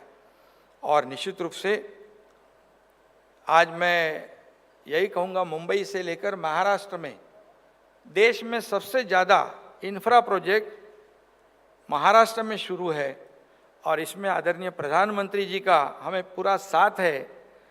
और आप तो हमारा जो प्रस्ताव आपके पास जाता है उसे बिना कटौती किए पूरे सैंक्शन आप करते हैं, इसलिए हम काम कर पा रहे हैं। हमारे गृह मंत्री जो है, सहकार मंत्री, वो भी अमित शाह जी, उन्होंने भी इस महाराष्ट्र में सहकार क्षेत्र में बहुत बड़ा योगदान, सहयोग हमारी सरकार को किया है। और इसीलिए मैं इतना ही कहूँगा, ये हमारी डबल इंजन वाली सरकार है। अगर हम केंद्र और राज्य सरकार हाथ में हाथ मिलाकर काम कर रहे हैं, और सभी लोग को मैं इतना ही कहूँगा कि ये सरकार जो हमारी है ये प्रो डेवलपमेंट है, pro environment and pro people और इंक्लूसिव एंड पार्टिसिपेटिव है। सभी लोगों को साथ लेकर आगे बढ़ने वाली हमारी सरकार है। और इसीलिए इस प्रगति में आप सभी लोग यहाँ पर उपस्थित हैं। इकोनॉमिक टाइम्स ने इसका आयोजन किया है। विविध क्षेत्र में जो अच्छा काम करते हैं उनका सम्मान करना, उनको पुरस्कार देना, ये बहुत बड़ी बात है। और इसीलिए मैं इतना ही कहूँगा कि इंडस्ट्री का भी तीसरा इंजन अगर साथ जुड़ गया तो निश्चित रूप से राज्य के विकास की जो बुलेट ट्रेन है और तेज़ी से दौड़ेगी और इस राज्य को आगे बढ़ाने के साथ इंडस्ट्री को भी आगे बढ़ाई गई। और इकोनॉमिक्स टाइम्स के लिए मैं इस आयोजन के लिए बहुत आपका अभिनंदन करता हूं, क्योंकि इतने सभी लोगों को एक प्लेटफॉर्म पर लाना ये भी बड़ी बात है। और इसलिए इसी पॉजिटिव विचार के साथ मैं अभी जिनको पुरस्कार मिलने वाला है उन सभी लोगों को बहुत बहुत धन्यवाद देता हूँ, अभिनंदन करता हूँ, शुभकामनाएं देता हूँ। जय हिंद, जय Maharashtra.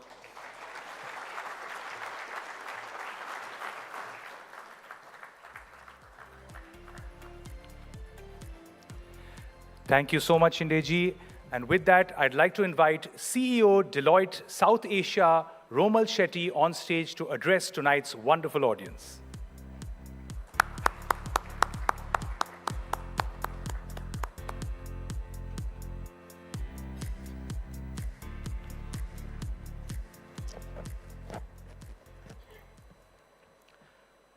Respected Finance Minister Nirmala Sitharaman ji, Honorable Chief Minister, Honorable Health Minister, and distinguished guests. It's my pleasure to address this esteemed audience today as the CEO of Deloitte South Asia. It's been 3 very uncertain years for the world. Today, many developed economies are either staring at a recession or at least a slowdown. India, however, has not only shown resilience, but has also emerged stronger. Despite disruptions such as the pandemic, high inflation, and the geopolitical crisis, India will remain the fastest growing large economy for the next few decades. The country today is in a unique position to contribute significantly to the global economy. This was only made possible by the government's fiscal prudence, structural reforms such as the IBC and GST, and the substantial infrastructure investments, both digital and physical, complemented by the country's large workforce. In the last 8 years, the capital expenditure on infrastructure has increased 4 times from 1.75 lakh crores in 2014 to 7.5 lakh crores in 2022. Through the PM Gati Shakti program and other infrastructure investments, logistics costs have gone down significantly, helping business become more competitive. Today, something from Tirupur to Ludhiana would take about 3 days, whereas it used to take about 9 days. Moreover, the productivity, which has been unlocked by the digital economy, would actually create 60 million to 65 million jobs by 2025. Ladies and gentlemen, we've entered this Amrit Kaal on a very strong platform. I feel inspired by an emerging economic order that favors the country. On our journey towards the next level of excellence, we believed the strengthened confidence of Indian industry and global investors can bring us closer together to our objective. Mr. Uday Kotak spoke about trust, and I think that's a very important part. So how do we really improve the trade environment to boost private investment and exports? This would be through continued policy and regulatory stability and thereby instilling trust. Trust brings citizens, businesses, and governments together in a partnership of parity, transparency, accountability, and security. Boldness in policy making can not only lift livelihoods, but also our national spirit before global audiences currently convened in India for the G20 presidency. Vasudhaiva Kutumbam, which Mr. Jain as well mentioned, one earth, one family, one future. At its core, its bedrock is trust. We at Deloitte are a purpose-driven and will continue our efforts towards nation-building and climate change initiatives, such as the one in Haryana, where we're helping find a solution to stubble burning, and most recently in AP, towards sea erosion projects. We at Deloitte are excited to collaborate with the government and the Indian industry as India leads the way towards responsible and sustainable growth. Deloitte has 20% of its global workforce in India today. 400,000 people, 100,000 people are in India. This workforce in India is actually going to move to 30% of our global workforce, showing our continued, we believe in India and the India story. We're committing to build better futures. Thank you. Bye-bye.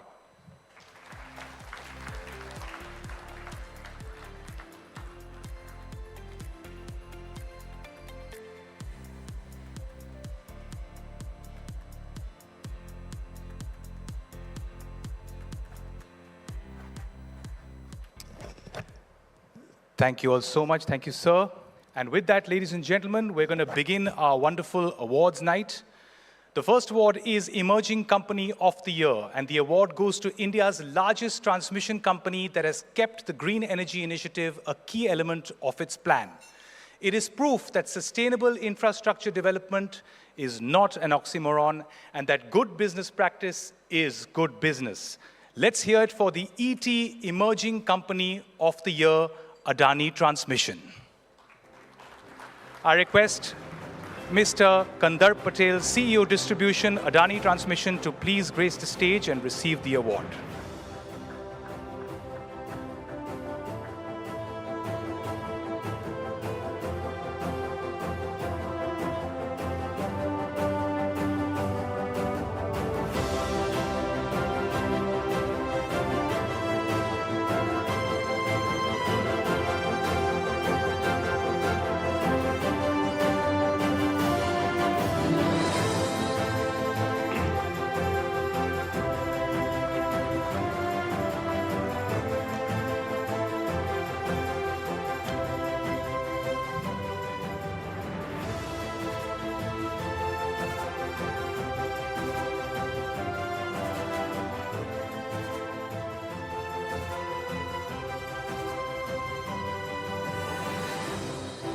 Congratulations, sir. Thank you so much. Ladies and gentlemen, our next award category is the Corporate Citizen Award, which is about being responsible and being profitable. Under his chairmanship, this Mumbai headquartered MNC, one of India's leading FMCG companies, has been doing good much before CSR and ESG became buzzwords. This year's ET Corporate Citizen is Marico. I'd like to invite on stage Marico Chairman, Mr. Harsh Mariwala. It's wonderful to have you here, sir.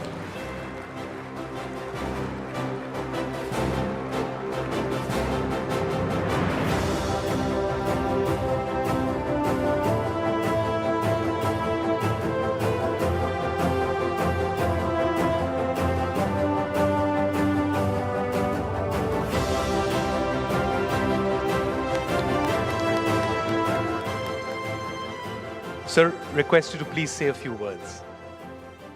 That's it.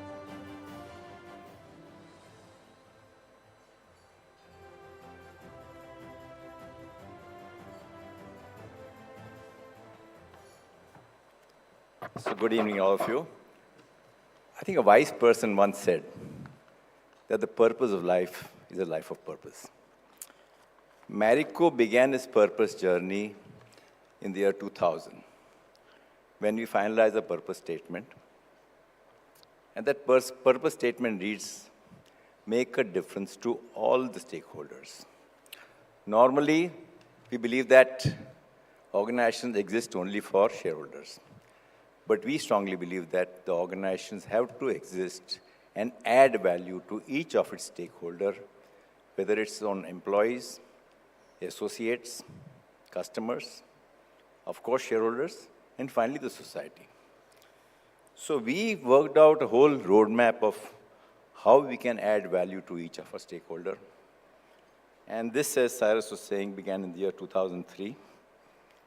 That time, there was no buzzword of CSR or ESG. And we have taken multiple initiatives to add value. I just want to talk about one example, which is one of my favorites. We buy a lot of copra, ma'am, from Tamil Nadu. And we have been working with coconut farmers to improve their productivity.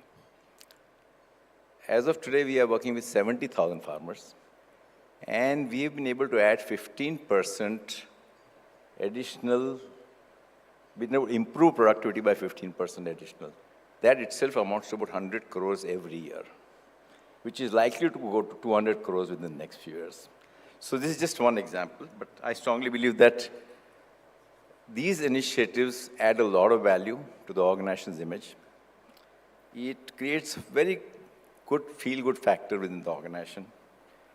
And let me conclude by saying that the business of business is more than business. And each organization has to play a role in improving mankind. Thank you, ET, for giving this award. And thank you, Mariconians, for making this journey happen. Thank you. Thank you so much, Mr. Mariwala.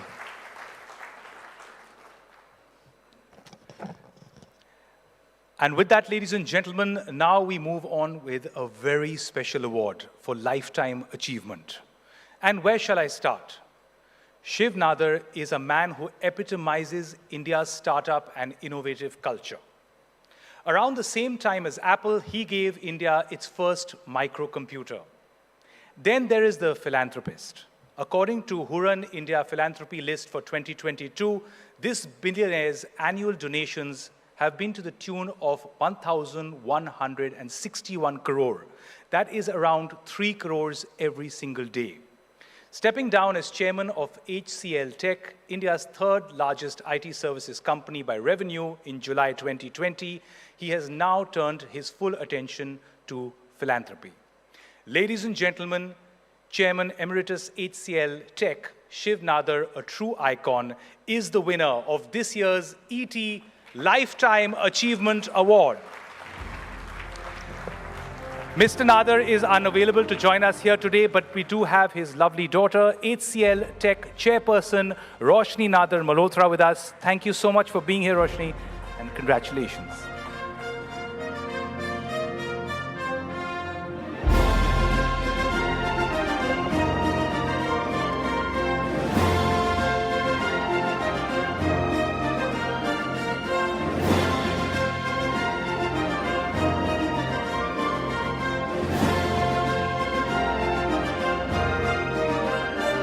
Congratulations, Roshni. We request you to please say a few words. Thank you.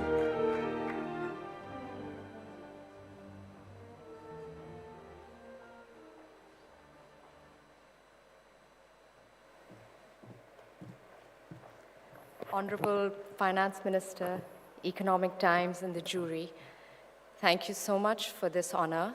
Shiv was all set to come, all set to travel, but he just had to cancel last minute. So on just his behalf, thank you so much for this honor. Shiv lost his father when he was 12 years old. He was the son of a district judge. He's a first-generation entrepreneur, rose through scholarships, through his education, founded HCL in 1976, founded the Shiv Nadar Foundation in 1994. He stepped off being chairman 3 years ago, and more than philanthropy, he's enjoying his grandkids. But it's been a tremendous journey. It's been a tremendous journey for him. It's been a tremendous journey for all of us at HCL who've learned and worked by his side. And from starting an organization in his lifetime from scratch in 1976 to watching it grow, and as of financial year 2022, crossing revenues of 100,000 crores is just amazing. And very few people in the world see that in their own lifetime. So he's extremely humbled, he's grateful, and on his behalf, thank you so much for this honor, and thank you from his behalf also to all HCLites since 1976. Thank you.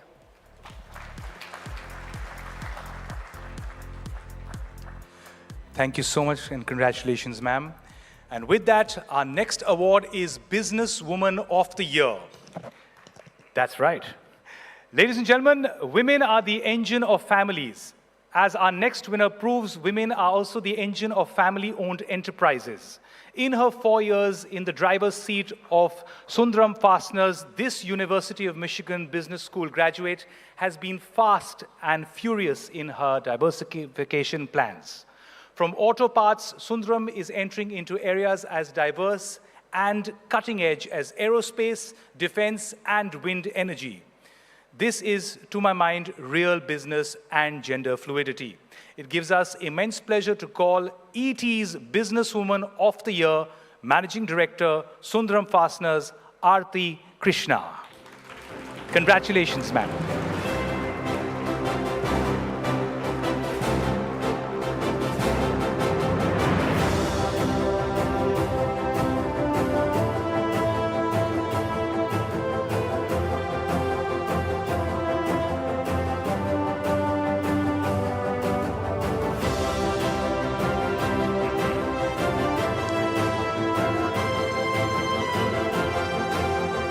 Congratulations once again. And ma'am, request you to please say a few words.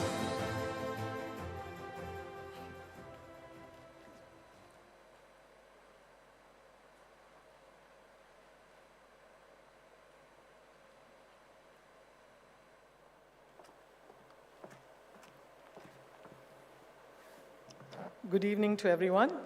Honorable Finance Minister, respected Chief Minister, has left, respected Chief Minister of Maharashtra, Mr. Vineet Jain and the ET family, jury members, my fellow awardees, ladies and gentlemen. I'm privileged and very proud to be here to accept the award of Businesswoman of the Year 2022. I stand here representing my Sundaram Fasteners family and all its employees. And most of all, I think I today stand here representing women in the manufacturing sector. The Indian manufacturing industry generated 18 to 20% of the GDP pre-pandemic, and today has to be one of the fastest growing sectors, and hopefully will be providing more and more jobs for women tomorrow. Sundaram Fasteners has been built on a strong foundation of quality, and our unwavering focus on quality has earned us the unique distinction of winning the Deming Award at all of our 18 manufacturing units simultaneously. This has helped us sustain and enhance the quality of our products and helped us gain international recognition. I would like to take this opportunity to thank the ET family for this award and also the members of the jury for giving me this award. And this would not have been possible without the support of the entire Sundaram Fasteners team and the trust shown by all our customers. Once again, I express my sincere gratitude to the Economic Times and your jury for this recognition. Thank you. Thank you so much, ma'am. Congratulations once again on this well-deserved win. The next award is also about poetic justice. It's Entrepreneur of the Year. Along with his brother Nikhil, he started this financial services company in 2011 that became a true disruptor in the merciless pit of the stockbroking industry. From ET Bootstrap Startup of the Year 2016 to ET Startup of the Year 2020, Zerodha knows how to scale up. The ET Entrepreneur of the Year 2022 is co-founder, CEO Zerodha, Nitin Kamath. Congratulations. I request you to please come up on stage and receive your well-deserved awards.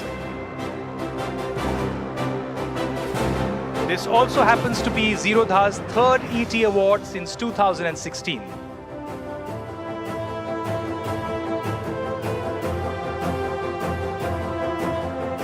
Congratulations, Nitin. Request you to please say a few words.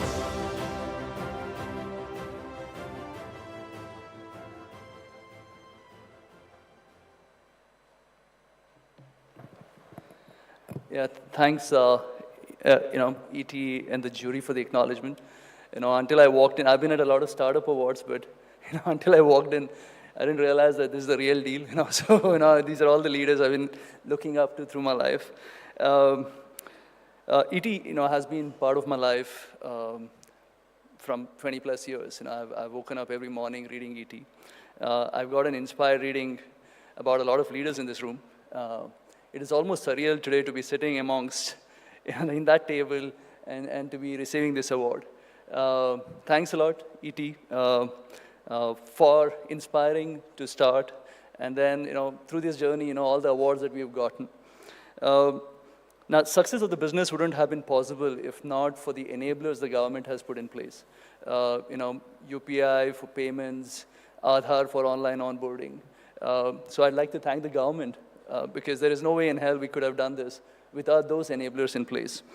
As a business, as a person with no business background, when I first decided to start this, when I asked my friends about becoming a stock brokerage firm, they said, the regulators will kill you. So I mean, in our case, the regulator is really SEBI and exchanges, and they couldn't have been more wrong, because over the last 10 or 12 years, regulation has been extremely conducive for us to grow as a business. As long as we've kept the customer interest ahead of the business, regulations have actually helped the business significantly.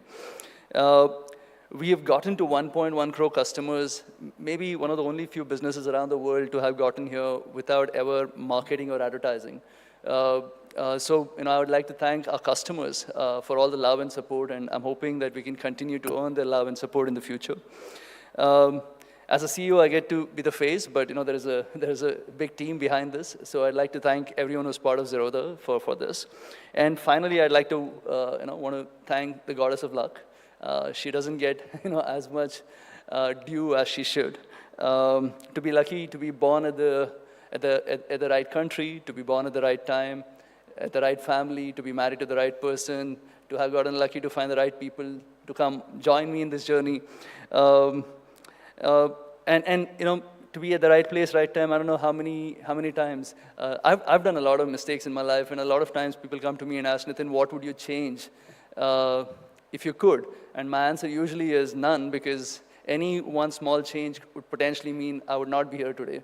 And also, thanks everyone once again. Congratulations once again for this well-deserved award. And with that, I'd like to take this opportunity to thank the Honorable Chief Minister, Mr. Eknath Shinde ji, for so graciously, for his wonderful address and for joining us tonight. Thank you so much, sir. Thank you.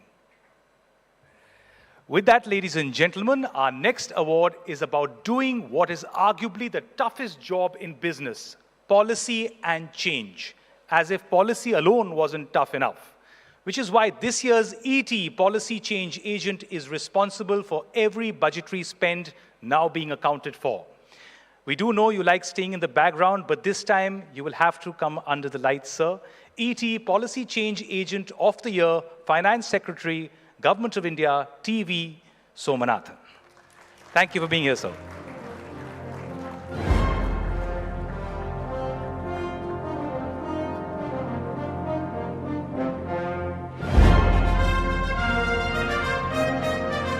Let's have a huge round of applause. Thank you, and request you to please say a few words, sir.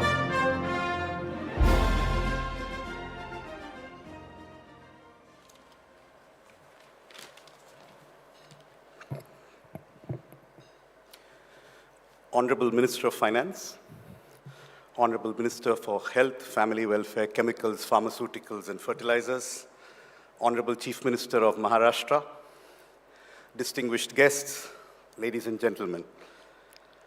Cricketers sometimes benefit from the errors of umpires, but they don't comment on those decisions. Similarly, I am today going to pretend that I deserve the honor that the awards jury has chosen to confer on me, even though in an elephantine organization like the Government of India, nothing is ever achieved by one man.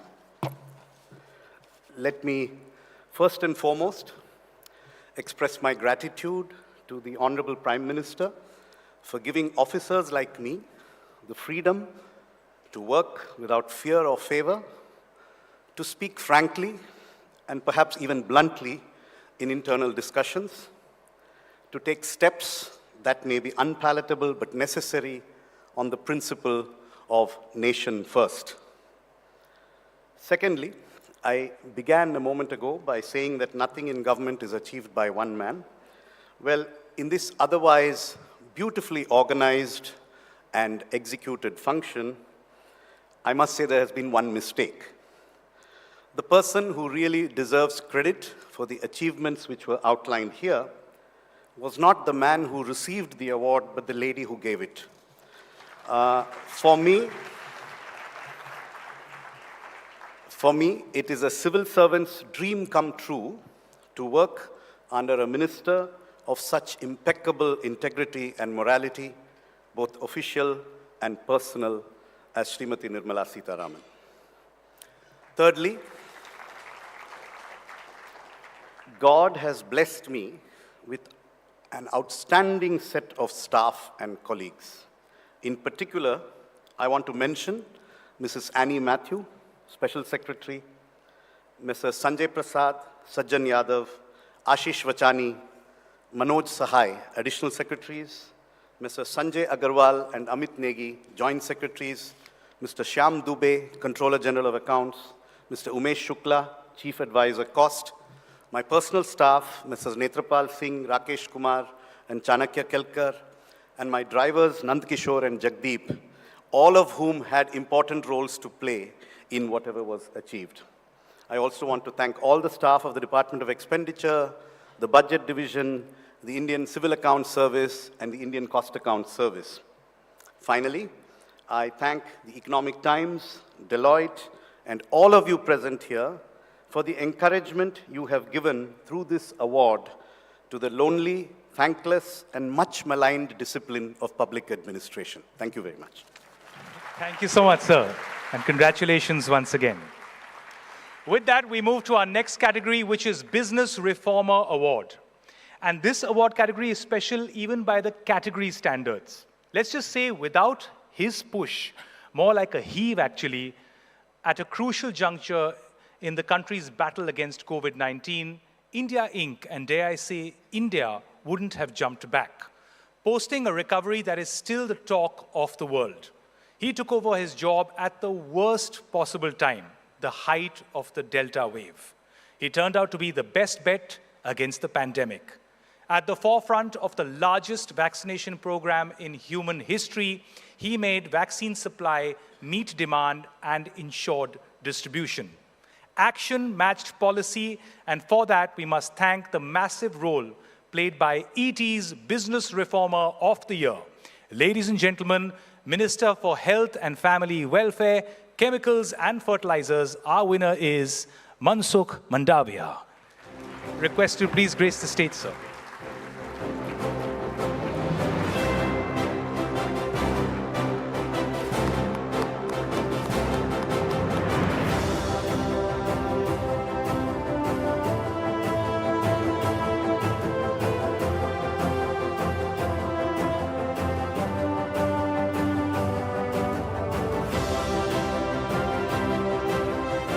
Sir, request you to please say a few words. Thank you.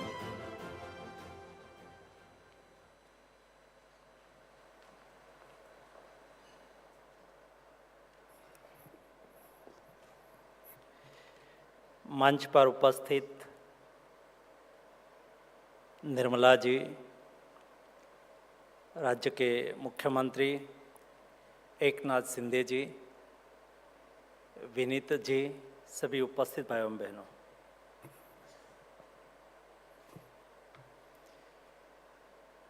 एक दिन सुबह में मैं mail देख रहा था तो economic times की ओर से एक मेल था और बिजनेस रिफॉर्मर अवार्ड्स के रूप में हम आपको सिलेक्ट करते हैं, कृपया आप अपनी कंसर्ट दीजिए। मैंने पढ़ा और उसमें लिखा था कि जूरी ने आपको सिलेक्ट किया है।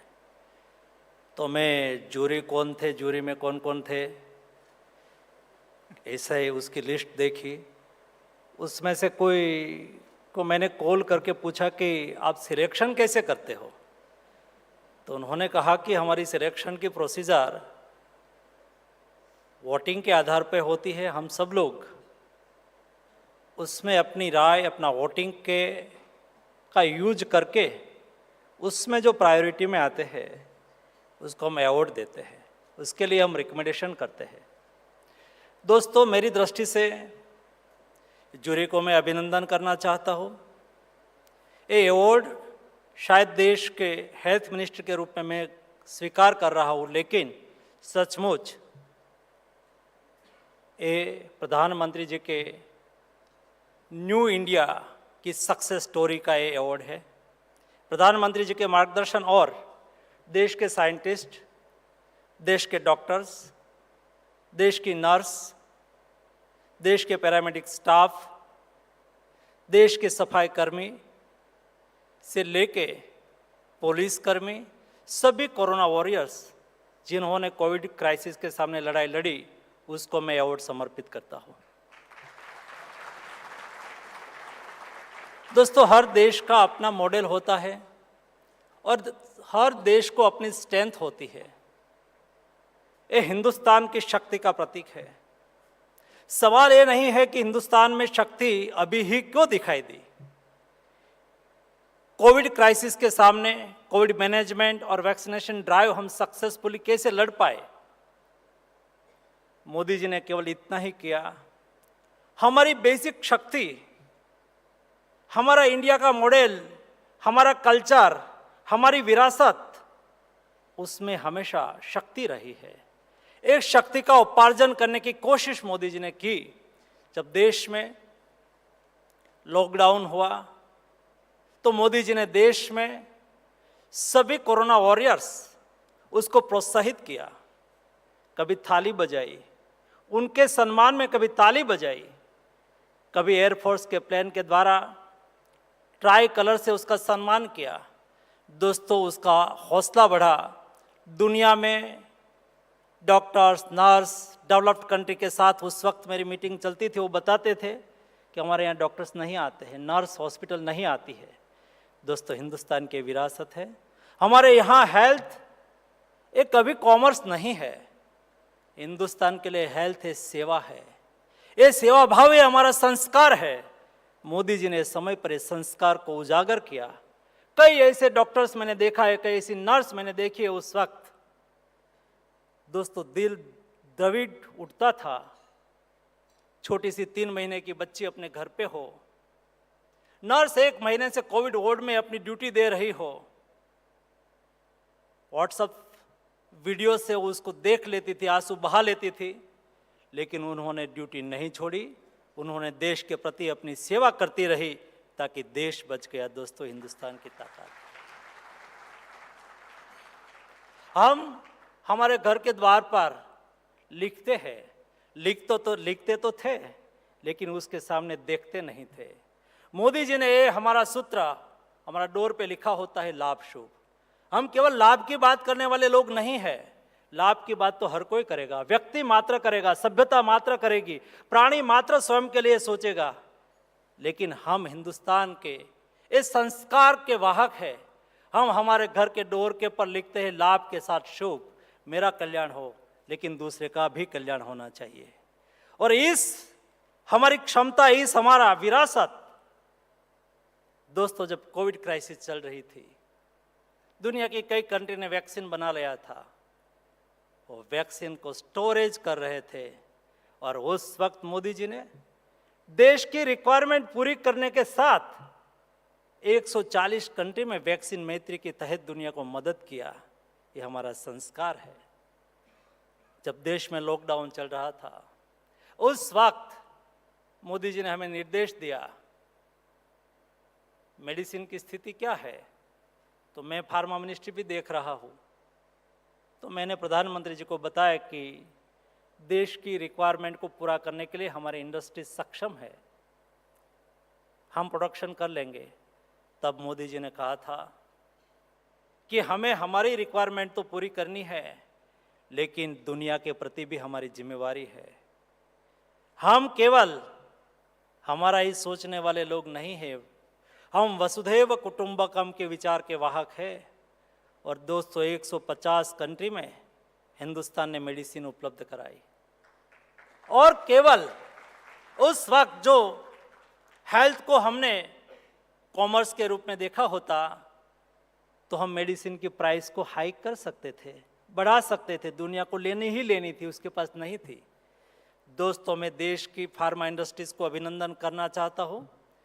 उस क्रूशियल सिचुएशंस में हमारी कंपनी ने 150 देश में मेडिसिन उपलब्ध कराई, लेकिन प्राइस नहीं बढ़ाई और क्वालिटी के साथ बार्गेनिंग नहीं किया। दोस्तों, हिंदुस्तान की स्ट्रेंथ है, हिंदुस्तान की क्षमता है। वैसे ही कोविड मैनेजमेंट और vaccination drive 2.2 billion dose administer करना, ये छोटी बात नहीं है।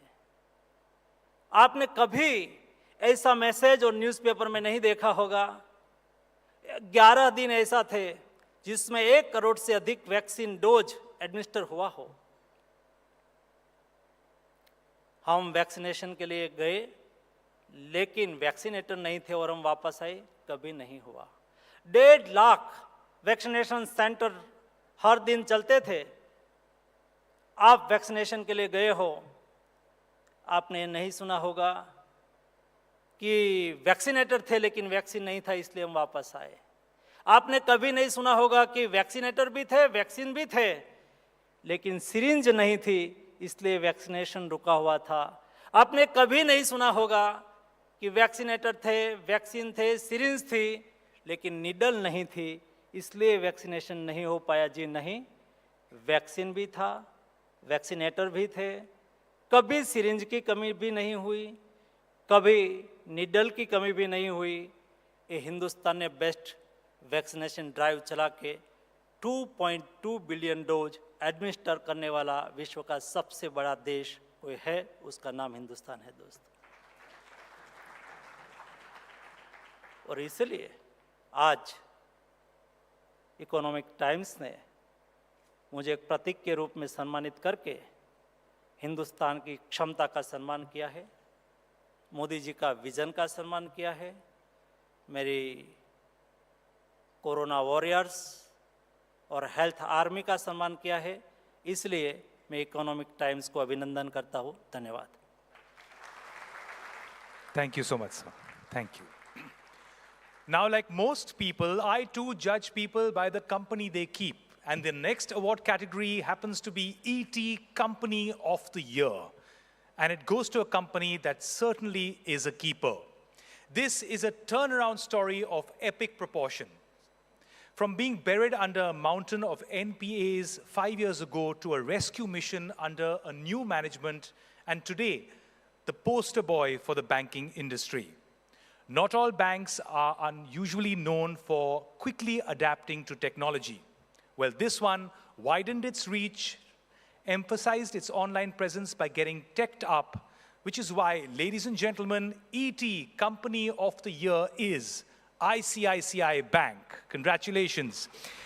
ICICI Bank CEO, request Mr. Sandeep Bakshi, who I've known for a while. It's good to see you here, sir, to please grace the stage and receive the award.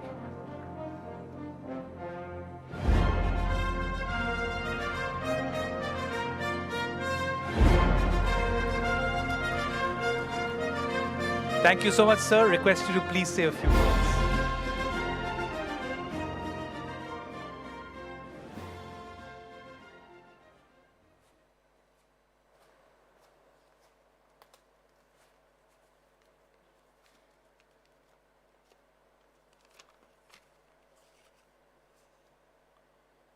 Good evening. I humbly accept this award on behalf of over 1.25 lakh employees of ICICI Bank. We are privileged to receive this award from the Honorable Finance Minister, Shrimati Nirmala Sitharamanji. On this occasion, I would like to extend my gratitude to the Economic Times and its eminent jury for conferring this award on us. This award actually belongs to my colleagues who have made ICICI Bank a trusted brand in the industry. I am only a temporary trustee representing them at the awards function. I am also thankful to my predecessors who have built this great institution over the last 68 years. This recognition enhances our responsibility to work towards meeting the aspirations of all our stakeholders. Thank you once again for considering us to be worthy of this award. Thank you very much. Thank you so much, Mr. Bakshi, and congratulations once again. And now, ladies and gentlemen, for our final award for tonight. At this year's Oscars, Brendan Fraser made a more important and emotional speech while receiving the Best Actor award for his superb role in a film called The Whale. Our next winner may not be this emotional despite being a Ludhiana-born Punjabi, but he is certainly the predominant actor in the India story stage. He is a survivor in an industry that can get its signals crossed and even lost. At the forefront of the 5G rollout, his was the first telecom company to launch the next-gen broadband service last October. He has also been at the center of the furious pace and reach of the digital age of India. This is one man who is proof of the saying, "What does not kill you only makes you stronger." Ladies and gentlemen, Please, let's have a huge round of applause for Bharti Enterprises Chairman and legend Sunil Bharti Mittal, ET Business Leader of the Year. Congratulations, sir.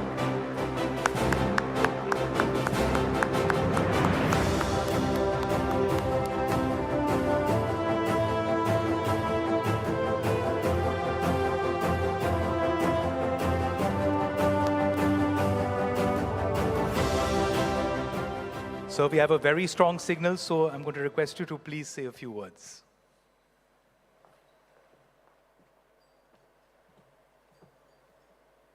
Honorable Finance Minister, Union Minister Mandaviya-ji, Honorable Chief Minister Shinde-ji, my industry colleagues, friends, ladies and gentlemen. It's a great honor for me to once again stand on this stage and receive an award which was given to me 18 years back in 2005. And as I was looking at the list of all the awards, I was running through the times when my company, in one form or shape, came up here to receive that award, starting with the Emerging Company of the Year, the Entrepreneur of the Year, the Company of the Year, the Corporate Citizen of the Year, and now again, once more, getting the Business Leader Award of the Year. One award which Vineet is still left is the Lifetime Achievement, and I'm so glad that Roshni is here to receive that award on behalf of our very dear friend Shiv. But I tell you, when I was coming to receive this award, what was running in my mind was that there are perhaps better ways to get this award than to go through a crisis every time to come back here on this stage. And this time you have also ensured that I get it at the Geo Center.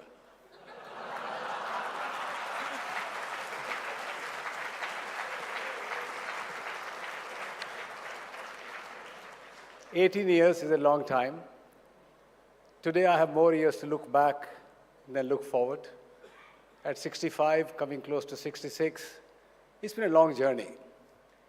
And many of my friends know, but for some of our distinguished leaders here tonight, you'll be very pleased to know, and I'd like to share with you, my father was a full-time politician. He passed away very young. He was 60 years when he passed away in 1992.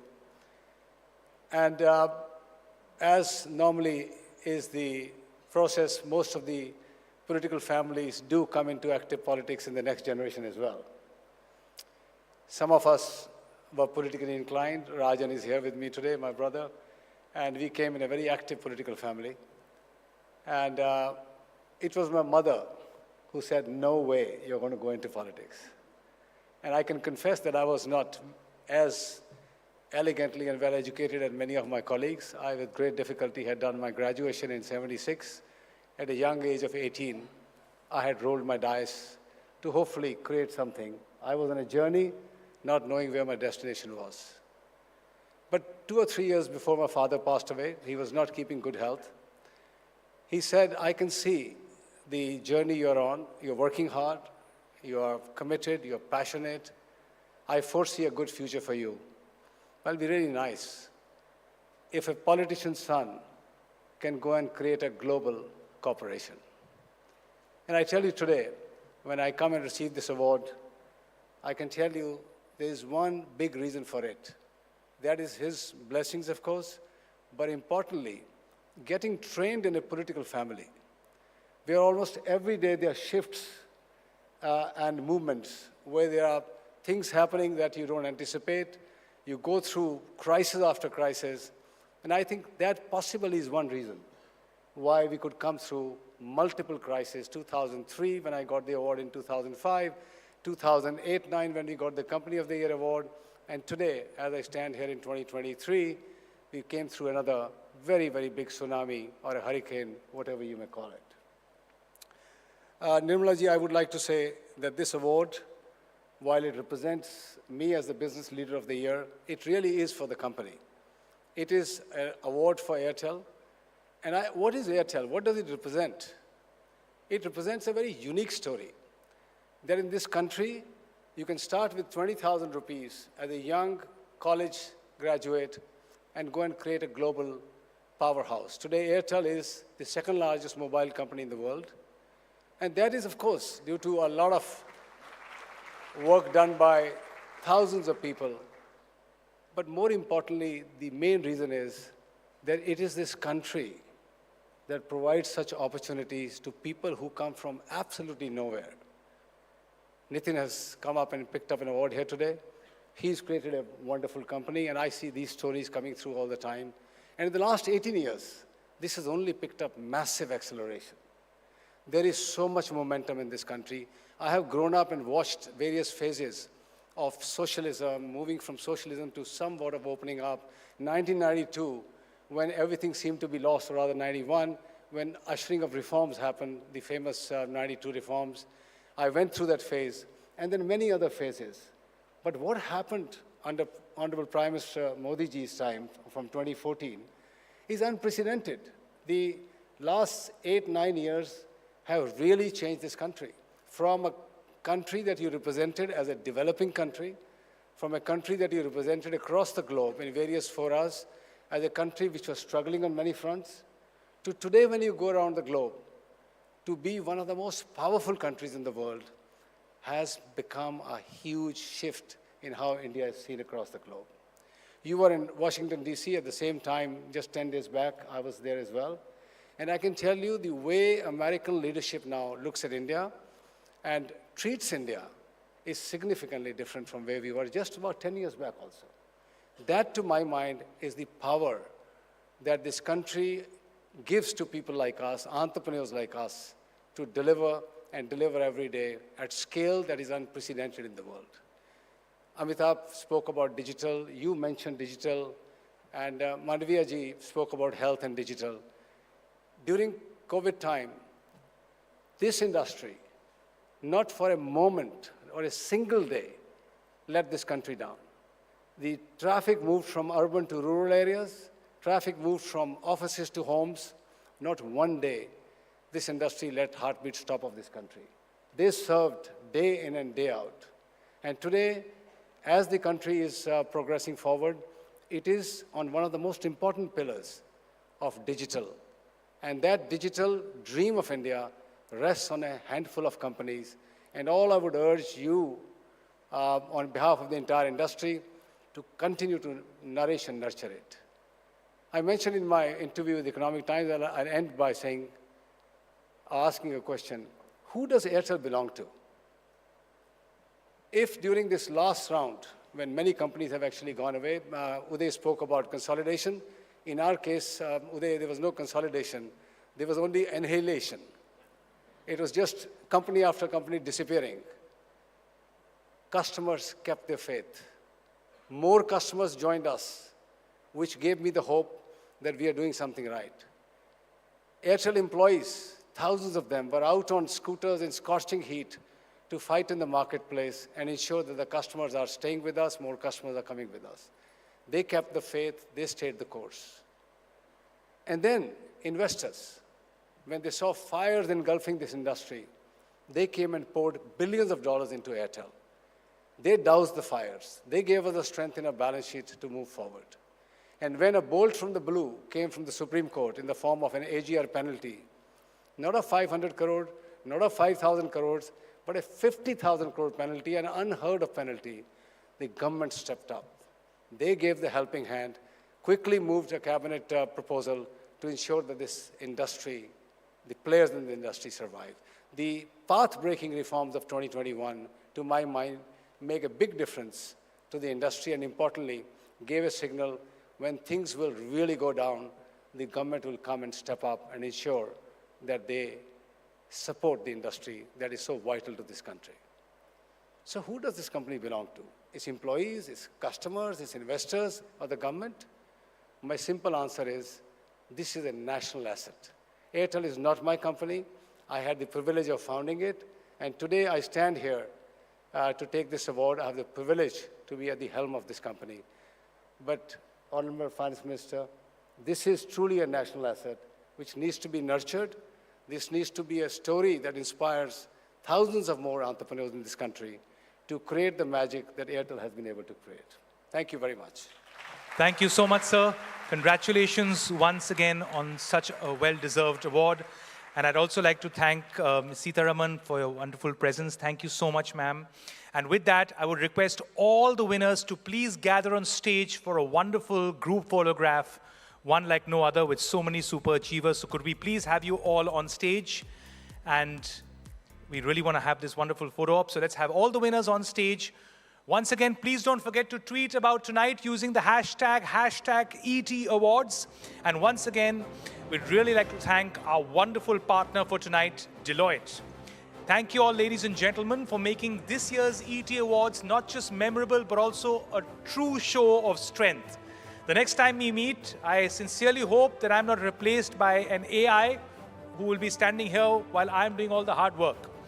The good news is the bar is open outside at the Lotus Foyer for more fluidity, and dinner is in the adjoining Lotus Ballroom too. Thank you for being such a wonderful and gracious audience. Till later this year for the 2023 ET Awards. Yes, in 2023. Thank you all so much. Have a fantastic evening, and thank you so much once again for being such a gracious audience. Thank you.